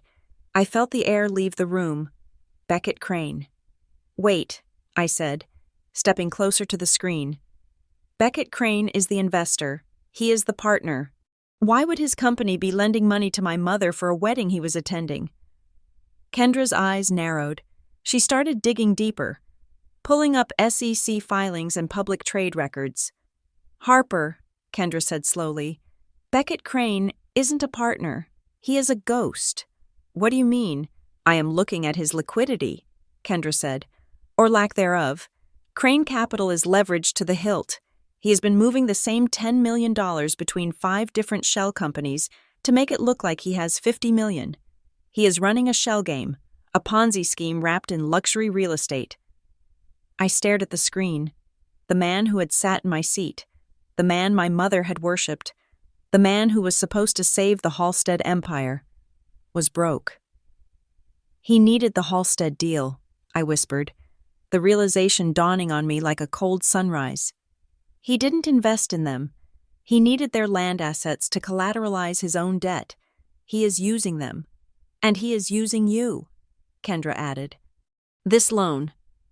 It wasn't just to pay for flowers. Look at the terms. The interest rate is 40%. It is predatory. Janine probably couldn't qualify for traditional financing because she is overextended on the wedding." So Beckett said, "Hey, I have a guy who can help." He directed her to his own shell company. He lent her money at insane interest rates. Knowing she would use your identity because she has maxed out her own. It was a perfect circle of parasitism. Beckett was feeding on Janine's desperation. And Janine was feeding on my credit score. Suddenly, a memory flashed in my mind. The terrace, the smoke, the voice through the screen. "I have a guy in the county office who owes me. We are going to expedite the permits. He is doing something illegal with the land," I said. "I heard him. At the wedding. He was bragging about bribing officials to fast-track permits before anyone noticed drainage issues." Kendra stopped typing. She looked at me. "You heard him say that?" "Yes," I said. "He was on the phone. He said the Halsteads were desperate to close." "Harper," Daphne said, leaning forward. "This is big. This isn't just identity theft anymore. This is corporate fraud. If the Halsteads sign that deal, they are going to be liable for environmental damages and federal investigation. They will lose everything." I stood there, paralyzed. I hated them. I hated Janine for selling me out. I hated Sloan for letting it happen. I hated Grant for his indifference. But did I hate them enough to let them walk off a cliff if I report this? I said. If I report the identity theft and the fraud, what happens? The police get involved, Kendra said. Your mother gets arrested for forgery and identity theft. The wedding loan gets voided. But the investigation will freeze the Halstead assets. The merger dies. Beckett goes to prison. Your family, well, they will be front-page news for a very different reason. It was the nuclear option. It would destroy Janine. It would humiliate Sloane. It would end the life they had built. And it would drag me right back into the center of the mess. I would be the witness. I would be the whistleblower. I would be the daughter who sent her mother to jail. I can't do it, I said, turning away. I just got free. I can't go back there. I can't be Harper Rodriguez, the tragic victim, again. You don't have to be the victim, a voice said from the doorway. It was Elliot. Daphne had texted him. He looked out of breath, like he had run all the way here. You can be the source, Elliot said. He walked over to me and put his hands on my shoulders. Harper, you don't have to go to the police today. You don't have to file the report yet, but you can't let a guy like Beckett Crane win. He is doing this to hundreds of people. You are just one name on a list. So what do I do? I asked, my voice trembling. We talked to a journalist, Elliot said. I have a friend at the Tribune. She is an investigative reporter. She handles white-collar crime. We give her the tip about Beckett. We give her the lead on the shell companies. She does the digging. She exposes him. You stay anonymous until you are ready. And the loan? I asked. The $50,000 on my credit report. We freeze it, Kendra said. We file an affidavit of fraud claiming unknown perpetrator for now. It stops the collections. It buys us time. I looked at Elliot. He wasn't trying to save me. He was handing me a sword and asking if I wanted to swing it. Okay, I said. Call your friend. We spent the next 3 hours in Kendra's office, drafting the narrative. We didn't mention Janine's name. We focused on high-altitude holdings and Crane Capital. We focused on the predatory lending and the fake permits. By the time we left, the sun was setting over Chicago. The city looked bruised and beautiful. I went back to my apartment. I felt drained, hollowed out by the adrenaline. I sat on my bed. My backpack was in the corner. I hadn't unpacked it fully since the day I arrived. I reached into the front pocket and pulled out the crumpled piece of paper Raina had given me, the log file from the hotel. I had read the top part 100 times. Authorized by Janine Rodriguez. Priority to Beckett Crane. But I had never read the second page. Raina had stapled a second sheet to the back. The technical metadata of the reservation system. I smoothed it out on my duvet.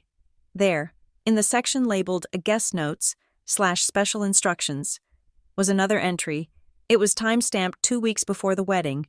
User Janine Rodriguez, Action Seating Chart, Modification Note, Move HR to Table 19. Keep Harper out of head table rotation for toasts. Ensure microphone does not go to her side of the room. We need a clean run of show. I read it again. Ensure microphone does not go to her side of the room. The identity theft was about money. The room cancellation was about logistics. But this was about my voice. Janine hadn't just been afraid I would look bad. She was afraid I would speak. She had engineered the entire evening to silence me. She had moved me to the kitchen, stripped me of my status, and instructed the staff to physically keep the microphone away from me. She knew, deep down, she knew I had a voice, and she was terrified of it. The debt didn't hurt anymore. The fraud didn't hurt. What hurt was the realization that my mother had spent weeks planning my silence with the same precision she used to plan the floral arrangements. I folded the paper. Clean run of show, I whispered to the empty room. I picked up my phone. I opened the contact for the journalist Elliot had introduced me to. I typed a message. I have the documents on Crane, but I have something else too. I have the story of how a family sells their own blood to buy a fake future. I hit send. They had stolen my name. They had stolen my credit. They had tried to steal my voice, but they forgot one thing. When you take everything from someone, you leave them with nothing to lose, and people with nothing to lose are the most dangerous people in the world. Visibility. I learned. Acts like a beacon. It attracts two kinds of people, those who want to hear your story, and those who are terrified you will finally tell it. For weeks, I had been operating in the shadows, a voice without a face, a ghost haunting the internet. But the Gilded Cage article had ripped the mask off. Suddenly, Harper Rodriguez was not just a viral audio clip. I was a person. I was a person who went to grocery stores, who rode the L train, and who attended industry galas on the arm of a documentary filmmaker. A photographer from a local society page had snapped a photo of Elliot and me at a fundraising dinner for the Chicago Arts Council. It was a candid shot. Elliot was whispering something in my ear, and I was laughing, my head thrown back, looking alive in a way I never had in the family Christmas cards. The caption was simple: Podcasting breakout star Harper Rodriguez with director Elliot Vance. It wasn't a scandal. It was worse. It was proof that I was thriving. I was in my kitchen, watering Raina the spider plant. Not the receptionist. When my phone began to vibrate, it was a number I did not recognize. But the area code was 406, Montana. I stared at it. The old Harper would have let it go to voicemail. The old Harper would have felt a surge of nausea and hidden in the bathroom. But the new Harper had a lawyer, a boyfriend who loved her, and a bank account that belonged only to her. I swiped right. "Hello?" I said. My voice was calm. "You have a lot of nerve." It was Janine. There was no greeting, no, "Hello, daughter." Just the sharp, breathless anger of a woman who realizes she is losing control of her favorite asset. "Hello, Mother," I said. Putting the phone on speaker and setting it on the counter, I continued to water the plant. "Don't you hello me," Janine snapped. "I saw the picture, the one with that scruffy boy. You look ridiculous, laughing like a hyena while your family is being dragged through the mud." "I looked happy," I corrected her. "I know that is a foreign concept to you." "Happy," Janine scoffed. "You are selfish. That is what you are. Do you have any idea what it has been like here? The phone hasn't stopped ringing. People are whispering at the club. Mrs. Halstead asked me yesterday if you were having a mental breakdown. I had to tell her you were just working through some things. You are embarrassing me. Harper, you are making us look dysfunctional." "We are dysfunctional," I said. "I just stopped pretending we weren't." "You disappeared like a child," she hissed, "running away in the middle of the night, stealing the guest book." "I didn't steal it," I said. "I left it in the motel room you booked for me, room 12. You can probably pick it up from Lost and Found, if they haven't thrown it out." There was a silence on the line. I could hear her breathing, a ragged, furious sound. "This little game of yours is over," Janine said, her voice dropping to a command tone. "The rumors are affecting the merger. Grant's father is asking questions about instability in the gene pool. You need to fix this." "Fix what?" I asked. "The narrative." Janine said, "I have drafted a statement. You are going to post it on your little channel. It says that the room-canceled story was a fictionalized drama piece, not a memoir. It says you are on good terms with the family and that you regret the confusion. And then, you are going to announce that you are taking a break for your mental health." I almost laughed. It was so classic Janine. Rewrite the script, cast me as the crazy one, and smooth out the edges before the audience notices the cracks. "And," she added, "I see you are doing a live show in Wisconsin next month. I want tickets. VIP. Sloan and I will come. We will take a photo together backstage, smiling, to show everyone that we are a united front." My hand froze over the plant. She wanted to come to my show. She wanted to use my stage, my microphone, my success, as a prop to rehabilitate her image. She wanted to stand next to me and smile, erasing everything she had done with one well-lit photograph. "No," I said. The word hung in the air. It was small, but it felt heavy, like a stone dropped into a still lake. "Excuse me," Janine said. "No," I repeated. "I am not posting your statement. I am not saying it was fiction, and you are not coming to my show." "You listen to me," Janine's voice rose, vibrating with shock. "I am your mother. I made you. I sacrificed everything for you." "Stop," I said. My voice wasn't loud, but it was hard enough to cut glass. "You didn't sacrifice for me, Janine. You sacrificed me. You sacrificed me for Sloan. You sacrificed me for the Halstead merger. You sacrificed me for a seat at the head table. You fed me to your ambition piece by piece, and now you are angry because I finally climbed off the plate." "How dare you?" she whispered. I gave you a home. I gave you a life. You gave me a role, I said, and I quit. If you don't do this, Janine threatened, her voice turning icy, I will sue you. I have lawyers. Harper, real lawyers. I will sue you for defamation. I will sue you for emotional distress. I will bury you in legal fees until you are back waiting tables in Mesa. Go ahead, I said. What? Sue me. I said, please, file the paperwork tomorrow, because my lawyer, Kendra Miles, is dying to present Exhibit A in court. What exhibit?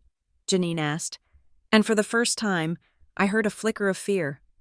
The loan documents. Mother, I said. The $50,000 line of credit you opened in my name. The one with the digital signature that was traced back to your IP address. The one you used to pay for the wedding I was kicked out of. Silence. Absolute, terrified silence. That is a felony, I continued, leaning against the counter. Identity theft, bank fraud, wire fraud. If you sue me, if you even talk about me in public, I will hand that file to the district attorney, and I won't just bury you in legal fees. I will put you in prison. You wouldn't, she breathed. I am your mother. Then start acting like it, I said. From this moment on, you do not call me, you do not text me, you do not show up at my apartment, you do not come to my show. Any communication goes through Kendra. If I see your number on my phone again, I press charges. Do you understand? She didn't answer.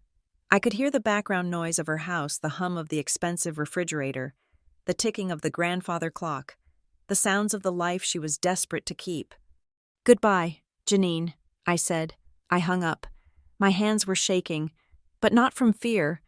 They were shaking from the adrenaline of finally, after 31 years, putting down the heavy weight I had been carrying. I felt lightheaded. I felt clean. A moment later, my email pinged. It wasn't Janine. It was Sloan. I sat down at the table and opened it. It was a long block of text, devoid of paragraph breaks, written in the frantic, stream of consciousness style Sloan used when she wanted something. Harper, I don't know what is going on with you and Mom, but you need to stop. This is hurting me. Do you know how hard it is to plan a wedding and now handle this PR nightmare? I thought we were sisters. I thought we were a team. Remember when we were little and you used to braid my hair? Remember when you helped me with my history final? We are blood. You can't just turn your back on blood because of a hotel room. It is petty. Please, just issue the statement. Do it for me. I am stressed out enough as it is. I read it twice. Do it for me. That was the thesis statement of Sloane's entire existence. There was no apology. Not a single word about the room. Not a word about the credit card fraud. Not a word about the fact that she had stood by and watched her mother erase me from the family photos. She didn't miss me. She missed my utility. She missed the person who braided her hair and took her tests and fixed her problems. I didn't reply. I forwarded the email to Kendra with a note. Add to the harassment file. Then, my phone buzzed again with a text. It was Sloan. She must have realized I wasn't replying to the email. You think you are so important. The text read, You think this is your big moment. You are just a bitter, jealous girl who couldn't handle not being the center of attention. Nobody cares about your little story. Harper, they only care because it is about me. You are nothing without us. I looked at the words glowing on the screen. You are nothing without us. For years. I had believed that. I had believed that I was a satellite, and they were the planet. I believed that without their gravity, I would drift off into the cold dark and die. But I looked around my apartment. I looked at the sunlight hitting the floorboards. I looked at the contract for my show sitting on the desk. I looked at the picture of Elliot and me on the fridge. I wasn't drifting. I was orbiting a new sun, one that I had ignited myself. I typed a reply. I didn't send it. I just typed it out to see how it looked. I am not the one who needs a fake loan to pay for a party. I am not the one who needs a sister to be invisible so I can shine. I am not nothing. I am finally free. I deleted the draft. She didn't deserve my words. She didn't deserve my energy. I blocked her number. The silence that followed was the most beautiful sound I had ever heard. That evening, Elliot came over with takeout. He saw the look on my face, the exhaustion, but also the strange, calm resolve. "Rough day?" he asked, handing me a container of pad thai. "The roughest," I said. "I fired my family." He paused, his chopsticks halfway to his mouth. "You did what?" "I told them no," I said. "I told them if they come near me, I will press charges for the identity theft. I drew the line, Elliot. I drew it in concrete." He smiled. It was a slow, proud smile that made my heart do a flip. "Good," he said. "They were crowding the frame anyway." We ate on the floor, watching a documentary about penguins. It was peaceful. It was normal. But later that night, as I lay in bed listening to the city sounds of Chicago, I couldn't sleep. I kept thinking about Sloane's text. "Nobody cares about your little story." She was wrong. People cared. Millions of people cared. But she was right about one thing. They were coming. Janine had backed down today because I surprised her. I had hit her with the legal threat before she could ready her defenses. But Janine Rodriguez did not lose wars. She retreated, regrouped, and came back with heavier artillery. She wouldn't sue me. That would require public records. That would expose the fraud. No, she would do something dirtier. She would try to destroy my credibility without ever stepping into a courtroom. She would try to poison the water so that no one would want to drink from my well again. I rolled over and looked at the ceiling. "Let them come," I whispered. I wasn't the girl in the hotel lobby anymore, crying over a reservation. I was the woman who held the receipts, and if they wanted to drag me back into the mud, I would make sure I pulled them down with me. The live show in Wisconsin was 2 weeks away. It was going to be the biggest night of my career, and I had a feeling, a deep, sinking feeling in my gut, that the Rodriguez family wasn't going to let me have the spotlight without a fight. But this time, I wasn't saving them a seat. I woke up 3 days later to the smell of burning bridges. It started with a Google alert I had set for my own name. At 6 a.m, my phone lit up with a link to an article on a site called The National Reviewer, a tabloid that usually focused on political scandals and celebrity divorces. The headline was not subtle. "Ungrateful Daughter, the Dark Truth Behind the Viral Spare Room." Sensation. I sat up in bed, my heart hammering a frantic rhythm against my ribs. I clicked the link. The article was a masterpiece of creative nonfiction. It painted a portrait of a troubled young woman who had been supported financially and emotionally by her family for decades, only to turn on them for internet fame. It cited anonymous sources who claimed I had a history of pathological lying and attention-seeking behavior. It even mentioned a generous family loan that I had supposedly defaulted on, a twisted, funhouse mirror version of the fraudulent debt Janine had taken out in my name. I read the sentences, and I could hear my mother's voice in every syllable. The phrasing was hers: pathological, generous, emotional support. It was Janine's vocabulary weaponized against me. She hadn't sued me. She had launched a smear campaign. She was trying to destroy my reputation so that when I finally did speak, no one would believe me. By noon, the damage was tangible. Daphne called me. "The mattress sponsor is pausing the campaign," she said, her voice tight. "They are worried about brand alignment, and the university in Oregon sent an email asking for clarification on the allegations.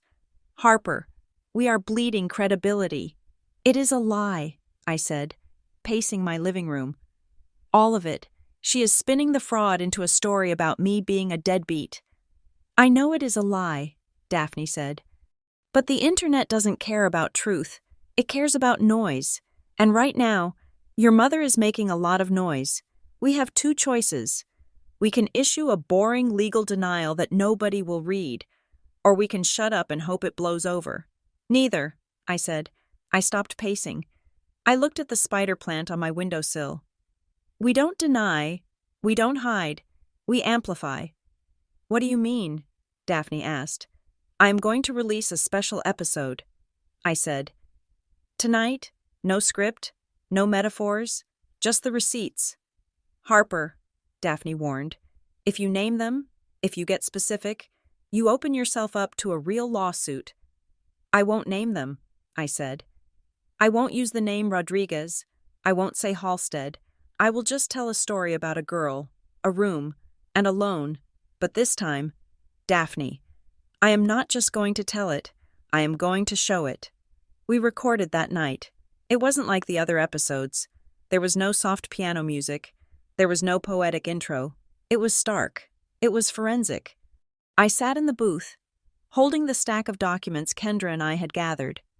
They say there are two sides to every story, I began, my voice low and clear. But sometimes there are not two sides. Sometimes there is just the truth and the lie someone tells to cover it up.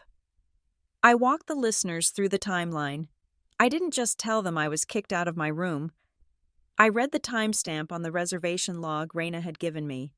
7:12 a.m., authorized by mother, priority to investor. I didn't just tell them about the identity theft. I described the PDF of the loan agreement.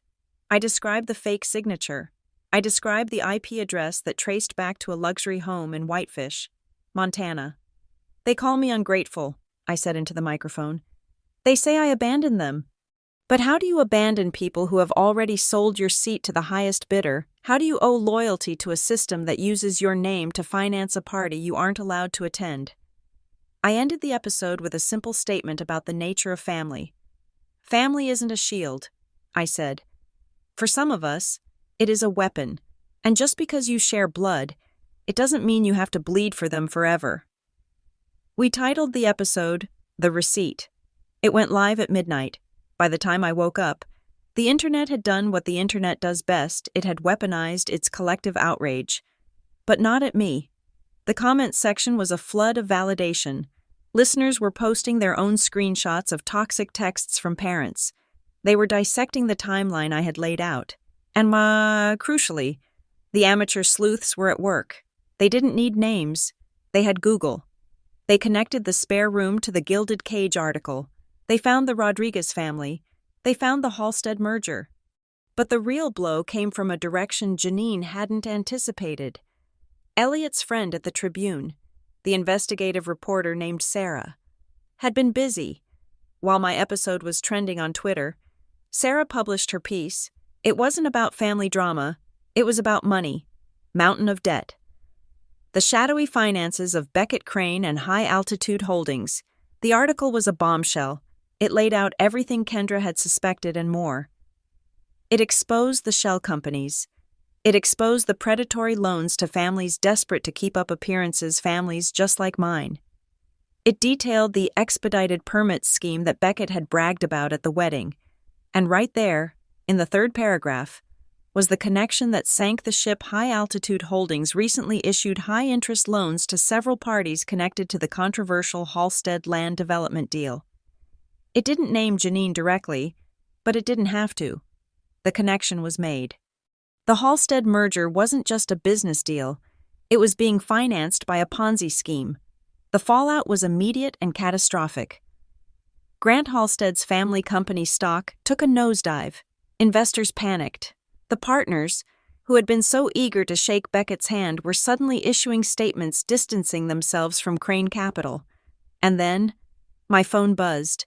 It was a text, not from Janine, not from a lawyer, from Sloan. Harper. Please, what do you know about Beckett? Grant is freaking out. The bank just froze our joint accounts. Dad is screaming at Mom. They are saying the wedding loan is fraudulent. Did you do this? I looked at the message. For the first time. Her voice wasn't imperious. It wasn't dismissive. It was terrified. Did you do this? No. I thought, you did this. You built your castle on a swamp, and now you are surprised that you are sinking. Then came a second text from Sloan. Please help me. I don't know what is happening. Mom is locking herself in her room. Grant is looking at me like I am the enemy. I am scared. Harper, you are the only one who is smart about this stuff. There it was. The pivot. The moment the predator realizes it is actually prey, and tries to appeal to the empathy of the person it was hunting 5 minutes ago. She didn't want a sister. She wanted a consultant. She wanted the fixer back. I started to type a reply. I wanted to say, "I told you so." I wanted to say, "Good luck with the logistics." But I stopped. That was the old game. That was the game where I engaged, where I reacted, where I let their chaos dictate my emotional state. I deleted the draft. Instead, I sent a screenshot of the contact information for a legal aid clinic in Montana that specialized in financial fraud. "You need a lawyer. Sloan, not a sister." I hit send, and then I muted the conversation. An hour later, I got a call from a number I didn't recognize. It was a Chicago area code. "This is Harper," I answered. "Ms. Rodriguez, this is Agent Miller with the FBI's Financial Crimes Division." My heart stopped. "Yes. We are opening an investigation into Beckett Crane and his associates regarding wire fraud and racketeering," Agent Miller said. His voice was professional, detached. "We have reason to believe you are a victim of identity theft related to one of his shell companies. We also understand you may have information regarding statements made by Mr. Crane about bribing county officials." Yes, I said. "I do. We would like to speak with you," he said. "We know you have a public event coming up in Wisconsin. We can meet you there, or you can come to our field office in Chicago tomorrow." "Wisconsin?" I asked. "Why Wisconsin?" "We believe Mr. Crane may be attempting to attend the event," the agent said. "He has been tracking your location. We think he views you as a loose end." A chill ran down my spine that had nothing to do with the winter wind. Beckett Crane was coming to my show, the man who stole my room, the man who ruined my credit, the man who corrupted my family. He was coming to find me.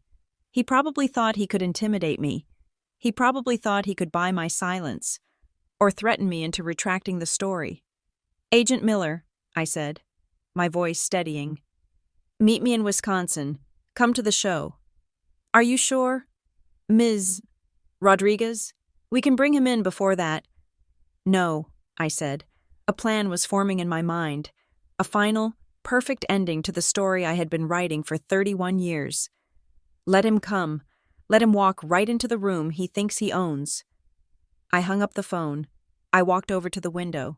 The sun was setting, casting long shadows across the street. Janine had tried to smear me. Sloan had tried to use me. Beckett had tried to erase me. But they had made a fatal error. They thought they were playing a game of PR, a game of appearances. They didn't realize I was playing a game of truth. And in a game of truth, the person holding the receipts always wins. I looked at the date on my calendar. The live show was in 3 days. It wasn't just a performance anymore. It was a trap, and they were walking straight into it. The venue was a lakeside estate in Wisconsin, a sprawling structure of glass and timber that hugged the shoreline of Lake Geneva. It was beautiful, but unlike the Cedar Glass Lodge, it did not feel like a fortress. It felt like a sanctuary. This was the venue for the season finale of The Spare Room, a live recording event that had sold out in 48 minutes. I stood in the lobby, checking the guest list, but I wasn't checking it to see who I could exclude. I was checking it to make sure the people who mattered were treated like royalty. "Harper." I turned around. Standing near the entrance, looking hesitant and clutching a small overnight bag, was Raina. I had flown her out. First class. I walked over and hugged her, breathing in the scent of rain and hotel soap that clung to her coat. She stiffened for a moment, surprised, then hugged me back. "I can't believe I'm here," Raina said, pulling back to look at the high ceilings. "This place is insane, and you paid for my flight. You really didn't have to do that." "You gave me the map when I was lost in the dark," I said. I reached into my pocket and pulled out a key card. It wasn't for a standard room. "This is for the Lakeview Suite. It has a jacuzzi, a fireplace, and the best view on the property, and nobody's going to kick you out of it." Raina looked at the key, her eyes filling with tears. It wasn't just a room, it was a correction. It was me reaching back into the past and fixing the moment where the universe had been cruel. "Thank you," she whispered. "Go get settled," I said. "Show starts in 2 hours." I watched her walk toward the elevators. I felt a hand on my back. It was Elliot. He was wearing a suit that fit him perfectly, a stark contrast to his usual rumpled corduroy. Tonight was big for us, not just professionally. In his pocket, I knew there was a ring box. We hadn't announced it. We were keeping it for ourselves. A private joy that no audience, no matter how loyal, was entitled to witness. "Security just radioed," Elliot said, his voice low. "They are at the gate." I didn't have to ask who they were. "Did they buy tickets?" I asked, smoothing the silk of my jumpsuit. "No," Elliot said. "They are demanding to see you. They are saying they are family." I took a deep breath. The air in the estate smelled of lavender and wood smoke. It smelled like peace. "Okay," I said.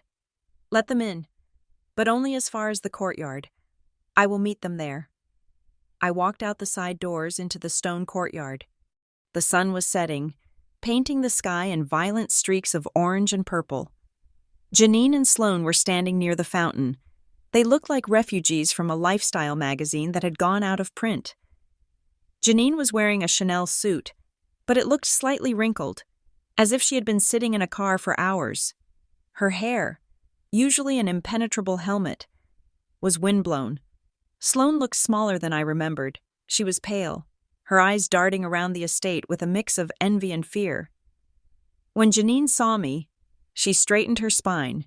The old reflex kicked in, the need to dominate the frame. "This is unacceptable," Janine announced, her voice echoing off the stone walls. "We drove 5 hours.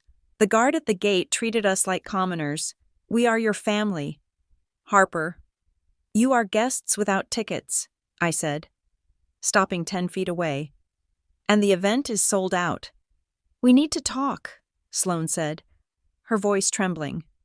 Grant is in trouble. The bank called the loan. They are talking about seizing the house. Harper, you have to tell them it was a mistake." "It wasn't a mistake," I said. "It was math. You borrowed money from a criminal to pay for a lie. Now the bill is due." "He is not a criminal," Janine snapped. "Beckett is a visionary. He is just having a liquidity issue because of the rumors you started." "Is that so?" The voice came from the shadows of the archway. Beckett Crane stepped into the courtyard. I hadn't invited him, but I knew he would come. A narcissist cannot resist the spotlight, especially when he thinks he can steal it. He looked terrible. His tan was fading into a sickly yellow. His suit was expensive, but he wore it like a costume he was afraid of losing. He walked toward us, ignoring Janine and Sloane. His eyes locked on me. "Harper," Beckett said, flashing a smile that was all teeth and panic. "Impressive setup. You have done well for yourself." "What are you doing here, Beckett?" I asked. "I am here to offer you a deal," he said, stepping closer. "This investigation. It is a misunderstanding, but it is messy for everyone. I have connections. I can make the debt disappear. I can make your mother's identity theft charge vanish. All I need is a retraction, a joint statement tonight. We go on stage. We laugh. We say it was all a misunderstanding for ratings." He looked at Janine. "Tell her. Janine, tell her we can fix this." Janine looked at him, desperate hope flaring in her eyes. Yes, Harper, listen to him. We can be a family again. We can put this behind us." I looked at them, the trinity of my trauma, the mother who sold me, the sister who used me, and the man who bought me. They were all conspiring to pull me back into the dark so they could feel safe. "You think you can negotiate with the truth," I said to Beckett. "Everyone has a price." Beckett sneered. "I know yours. You want to be seen, I will make you a star. I will fund your studio. I will give you everything." "I already have everything," I said. I looked past him, toward the tree line. "Now," I said softly. 2 men in dark suits stepped out from behind the hedges. They didn't have guns drawn. They didn't shout. They just walked with the heavy, inevitable purpose of the law. Agent Miller stepped into the light. "Beckett Crane," Miller said. "I am with the Federal Bureau of Investigation. You are under arrest for wire fraud, securities fraud, and racketeering." Beckett froze. The arrogant smile slid off his face like oil. "This is a mistake. I am a partner in the Halstead deal. You can't touch me." "The Halstead deal is dead," Miller said, pulling out a pair of handcuffs. "And so is your shell company. Turn around." It happened in silence. The click of the metal cuffs was the loudest sound in the world. Beckett didn't fight. Bullies never fight when the power dynamic actually shifts. He just slumped, looking suddenly small and gray. Janine let out a strangled sound. She watched as the man she had practically worshipped, the man she had kicked her own daughter out of a room for, was led away like a common thief. The agents walked him to a black sedan parked in the driveway. The door slammed. I turned back to my mother and sister. The reality hit Janine all at once. The denial shattered. She looked at the empty space where Beckett had been, and then she looked at me. Her face crumbled. "Harper," she said, and her voice broke. It wasn't the voice of the matriarch anymore. It was the voice of an old, scared woman. "Harper, please, you have to help us. They are going to come for the house. They are going to come for everything. I will apologize. Is that what you want?" "I am sorry. I am so sorry about the room. I will fix it. I will make it right." She took a step toward me, reaching out a hand. "I will be the mother you want," she sobbed. "Just help us." I looked at her hand. It was the same hand that had signed the fraudulent loan. It was the same hand that had pushed me out of the family photo. "You don't want to fix it." "Mom," I said gently. I do," she cried. "No," I said. "You just want to put me back in my position. You want the fixer back. You want the spare part to plug the hole in the sinking ship." I reached into my clutch. I pulled out a white envelope. I didn't hand it to Janine. I handed it to Sloane. "What is this?" Sloane asked, wiping her eyes. "Is it a check?" "No," I said. "It is a list." Sloane opened it. "These are 3 of the best defense attorneys in Montana who handle financial fraud," I said. "And the bottom list is for legal aid clinics if you can't afford the retainers. I also included a guide on how to freeze your credit so Mom can't use your name like she used mine." Sloane stared at me. "That is it. You aren't going to pay the debt. You aren't going to save us." "I am saving you," I said. "I am saving you from the delusion that someone else is going to clean up your mess. This is your life. Sloane, you wanted to be the main character. This is the plot twist. Handle it." I stepped back. The distance between us felt infinite. But for the first time, it didn't feel lonely. It felt safe. "You can't leave us here," Janine wailed. "We are family." "I know," I said. "And that is why I am not calling the police on you for the identity theft today. That is my mercy. The rest is up to you." I turned around. I didn't look back. I heard Janine calling my name, but the sound was fading, drowned out by the noise of the crowd inside the venue. They were chanting, "Harper, Harper, Harper." I walked through the double doors. Elliot was waiting in the wings. He looked at me, scanning my face for damage. "You okay?" he asked. "I am done," I said, and I meant it. The story was finished. The book was closed. "Ready to go on?" he asked. "Never been more ready," I said. I walked onto the stage. The lights hit me. The roar of the audience was physical, a wave of sound that washed over me. There were 1,000 people in the room. I saw Raina in the front row, wiping her eyes. I saw Daphne nodding from the side stage. I walked to the microphone. The stool was there. The glass of water was there. I sat down. The room went silent. I looked out at the sea of faces. I knew that in this room, there were hundreds of people who felt like spare parts. People who had been told they were too loud, too difficult, too much, or not enough. "You know," I said, my voice echoing through the hall, steady and strong. "For a long time, I thought my value was determined by how much space I could shrink myself into. I thought if I made myself small enough, if I was convenient enough, eventually, someone would give me a seat at the table." I paused. I took a sip of water. "But I learned the hard way," I continued. There are some people who will only remember you when you become valuable to them. They will treat you like a placeholder until something better comes along. I looked directly into the camera that was live streaming to the world. But you were not born to be a spare room for anyone, I said. You are the whole house. You are the foundation. And if they don't have a reservation, they don't get to come in. The crowd erupted. It wasn't polite applause. It was a standing ovation. It was the sound of people recognizing their own worth. I smiled. I stood up. I walked off the stage, past the microphone, past the lights. Elliot was waiting for me in the shadows. I took his hand. We walked out the back door, toward the lake, toward the quiet, toward a life where I would never, ever have to ask permission to exist again. Thank you so much for listening to my story. If you have ever felt like the spare room in your own family, or if you have ever had to draw a hard line to save your own soul, I want to hear from you.